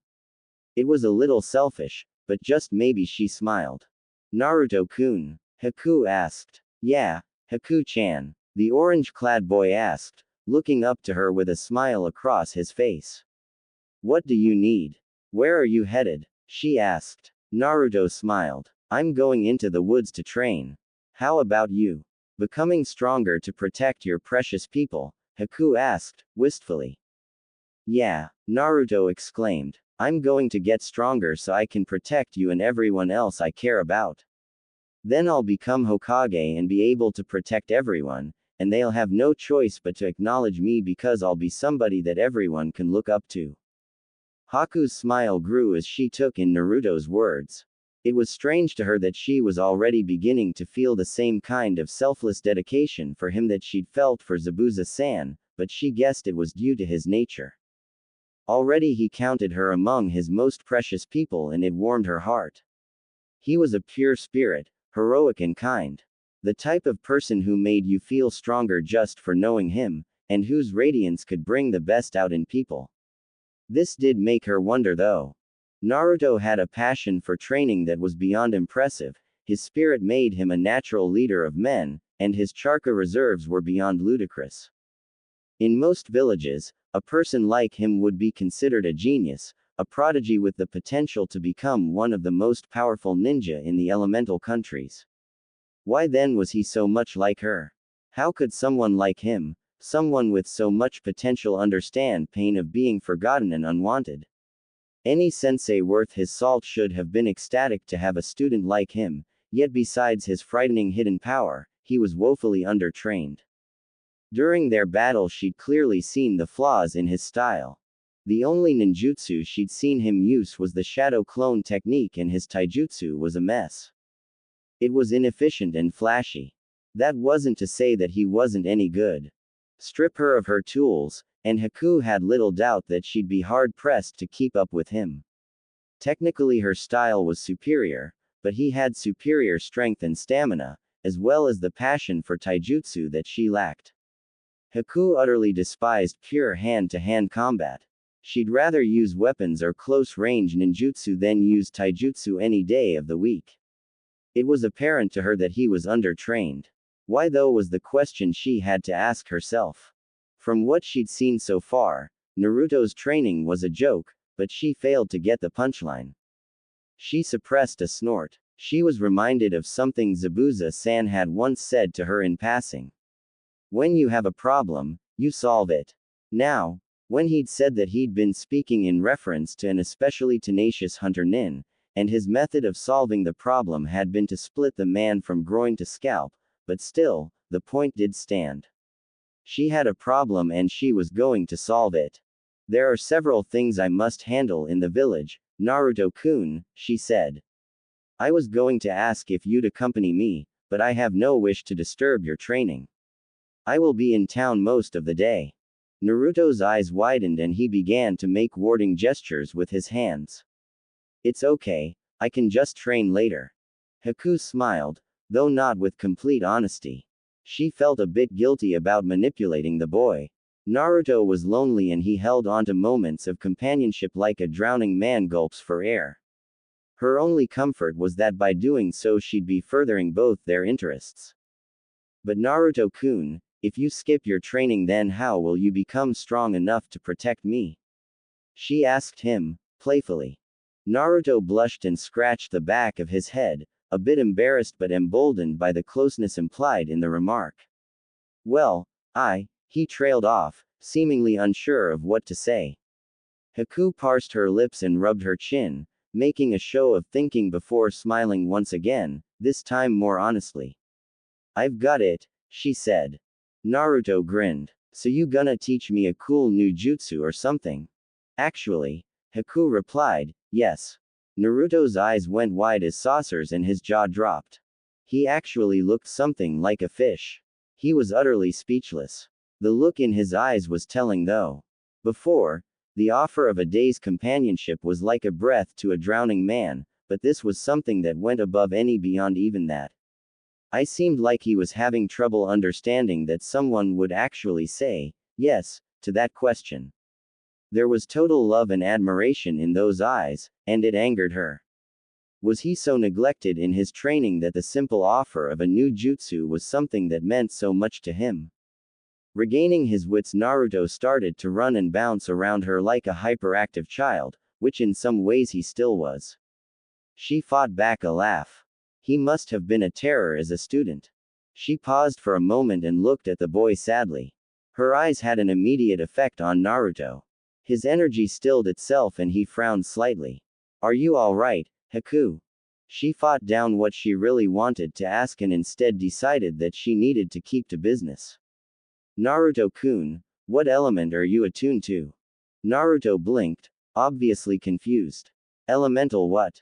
This infuriated her. Elemental affinity was so rudimentary, so easy to test for, and so critical for a ninja's development that it was downright ridiculous that he didn't know his. I don't have any bloodlines or anything, he continued. I can't use ice or anything like you do. Haku resisted the urge to grit her teeth. What was that cyclopean scarecrow teaching the boy? What confused her though was his admission that he didn't have a Kekkei Genkai. Then what was his mysterious power, and the source of his other abilities? How can you perform proper jutsu without knowing? She wondered aloud. The Uchiha boy has his Kaiden jutsu, so you have to have been taught how to use elemental chakra. Sasuke's known that jutsu for like ever, Naruto replied. So what are you talking about? Most ninja have an elemental affinity, she said. A few have more than one. Out of those few, some have the natural ability to mix their affinities and create new elements. My elemental natures are wind and water, but I have the natural ability to combine them to create ice. Naruto blinked. Does that mean you can only use elemental jutsu that you have an affinity for? No, she replied. It just makes creating them much easier. Using your elemental affinity is easy once you've learned how. It literally is second nature to you. Much of the work is instinctive and your chakra is able to naturally form that element with only minimal effort. Using an element that isn't your affinity is more difficult because you have to concentrate on reshaping the chakra. It takes more effort and uses more chakra. Because of this, most ninja tend to stick to the jutsu they already know. She paused for a moment. That is why I asked you your elemental affinity. Besides my Hyoten abilities, I know a great number of Suiten jutsu and Futon jutsu. If either of them are your elemental nature, I believe I could teach you a lot. If you're another elemental type, I could teach you a little, but I'm afraid I won't be much help.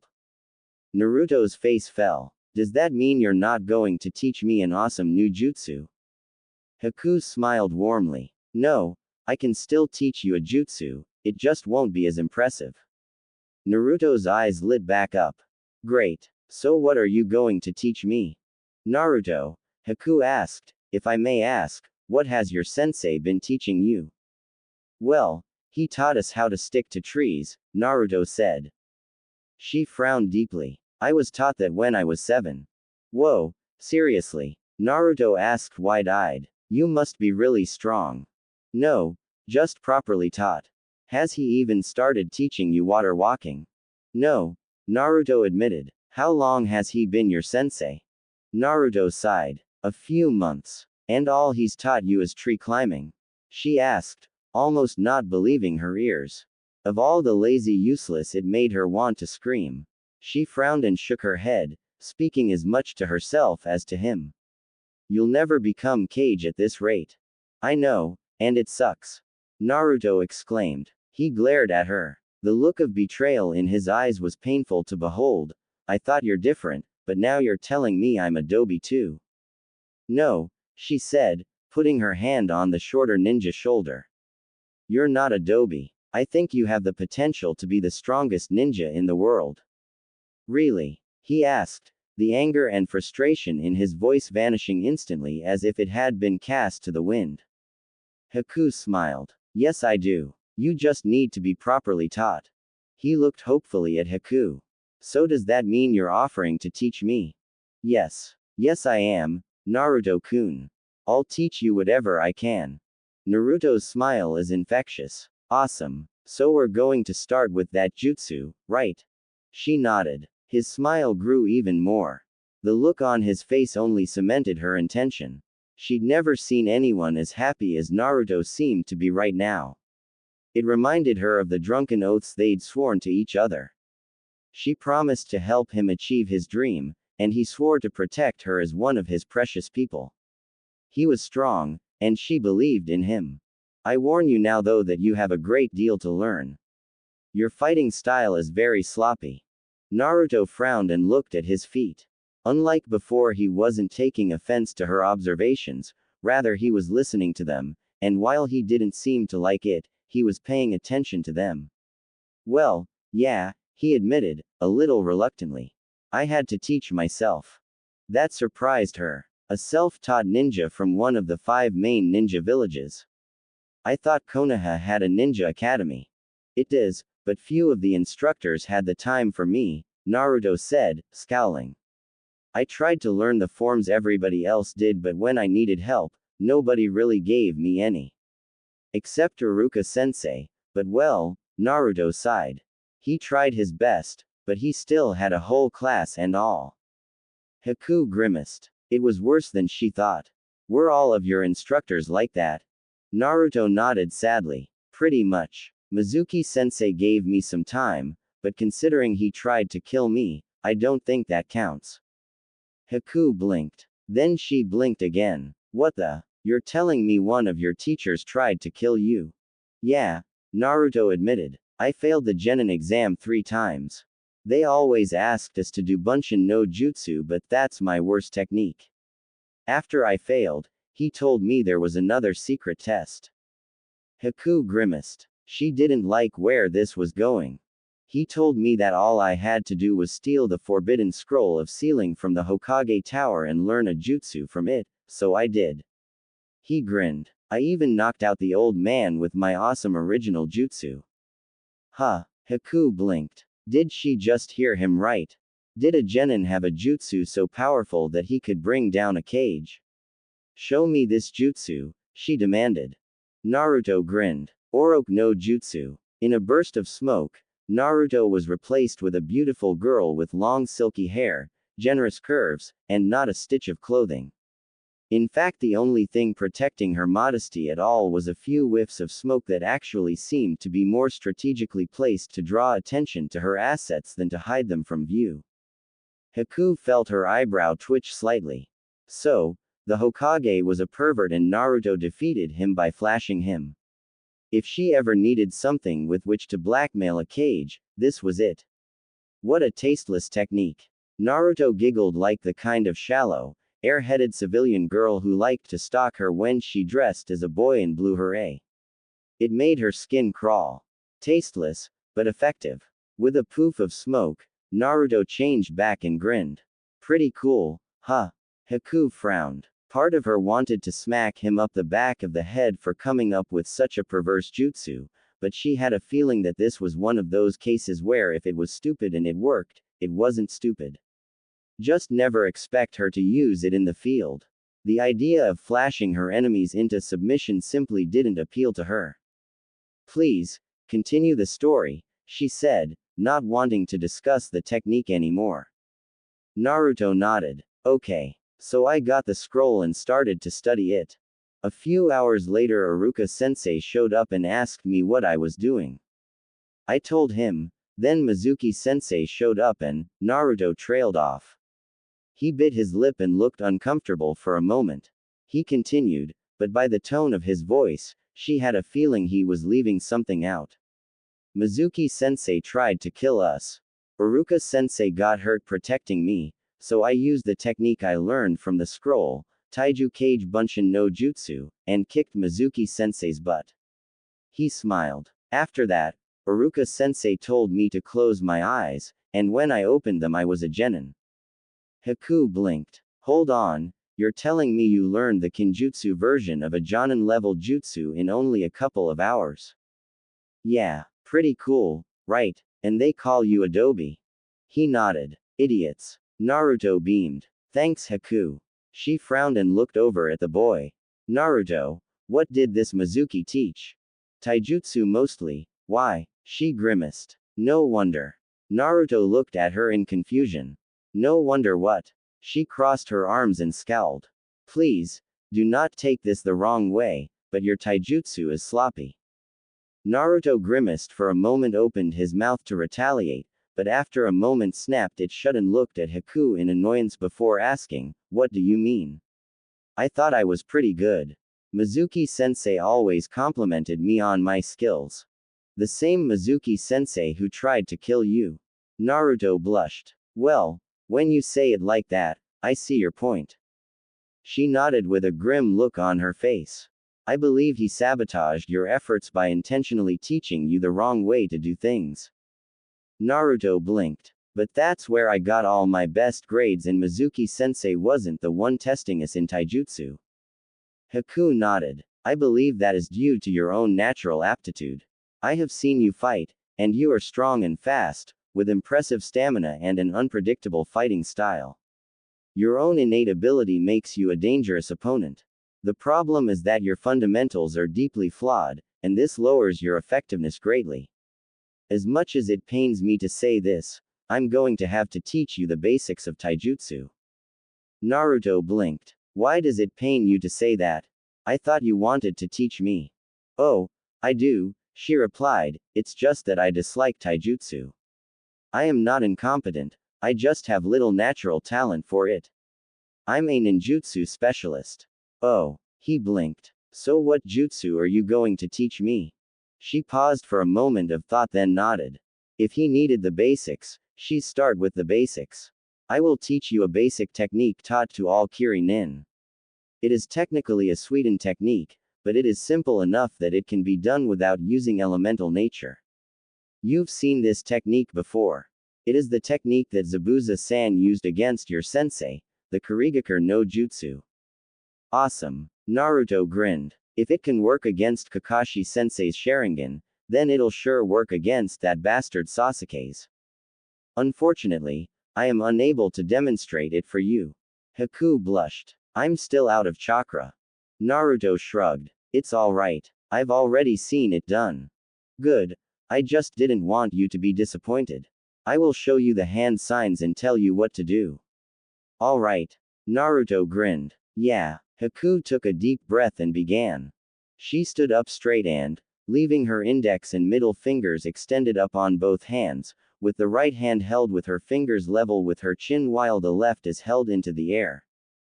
As you can see, it uses two half-ram seals. Right hand held with your fingertips to your chin while the other is held at full upwards extension. It works by using your chakra to increase the local humidity by drawing out the surrounding water and changing the localized temperature gradient by rapidly cooling in order to create a thick blinding fog.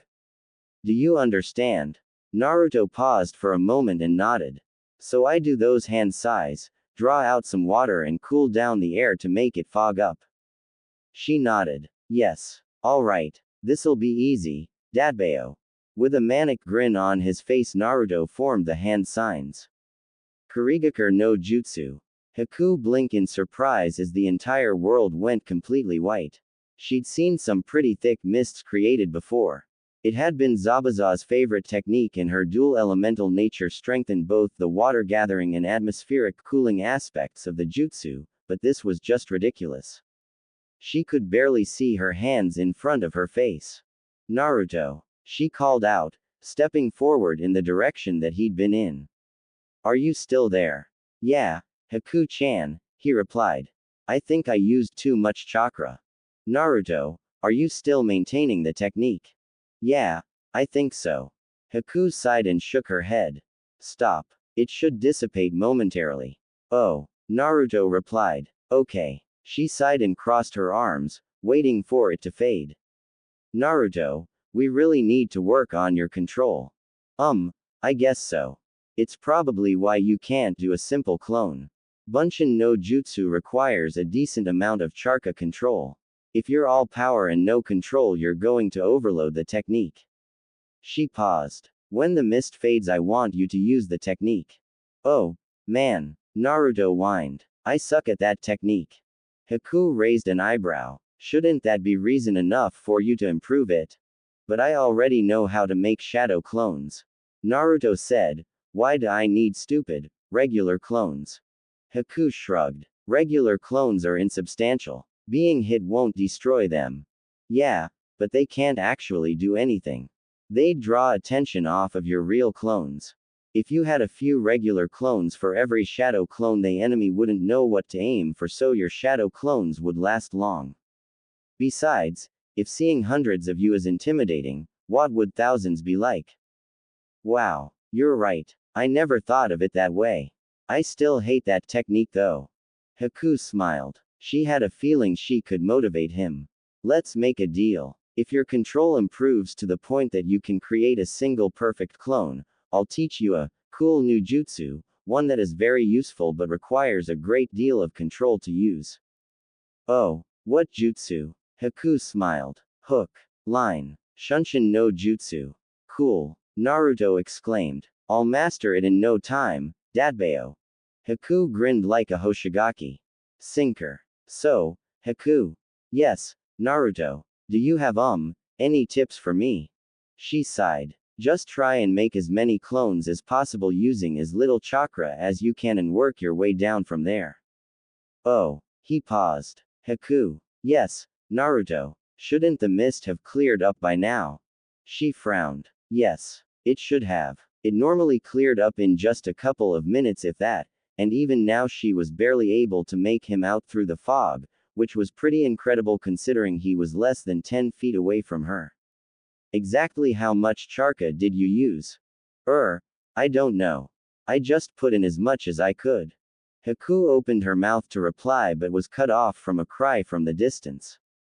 Naruto-kun. Haku-san. It was Sakura. Are you out here? Hello. Oi, Sakura-chan. Naruto exclaimed. We're right here. Right where? She asked. This blinding fog is covering most of the town. What happened? Where is everyone? Haku winced. Oh yeah, she was going to get him started on water walking as soon as possible. They definitely had to work on his control. Datbeo.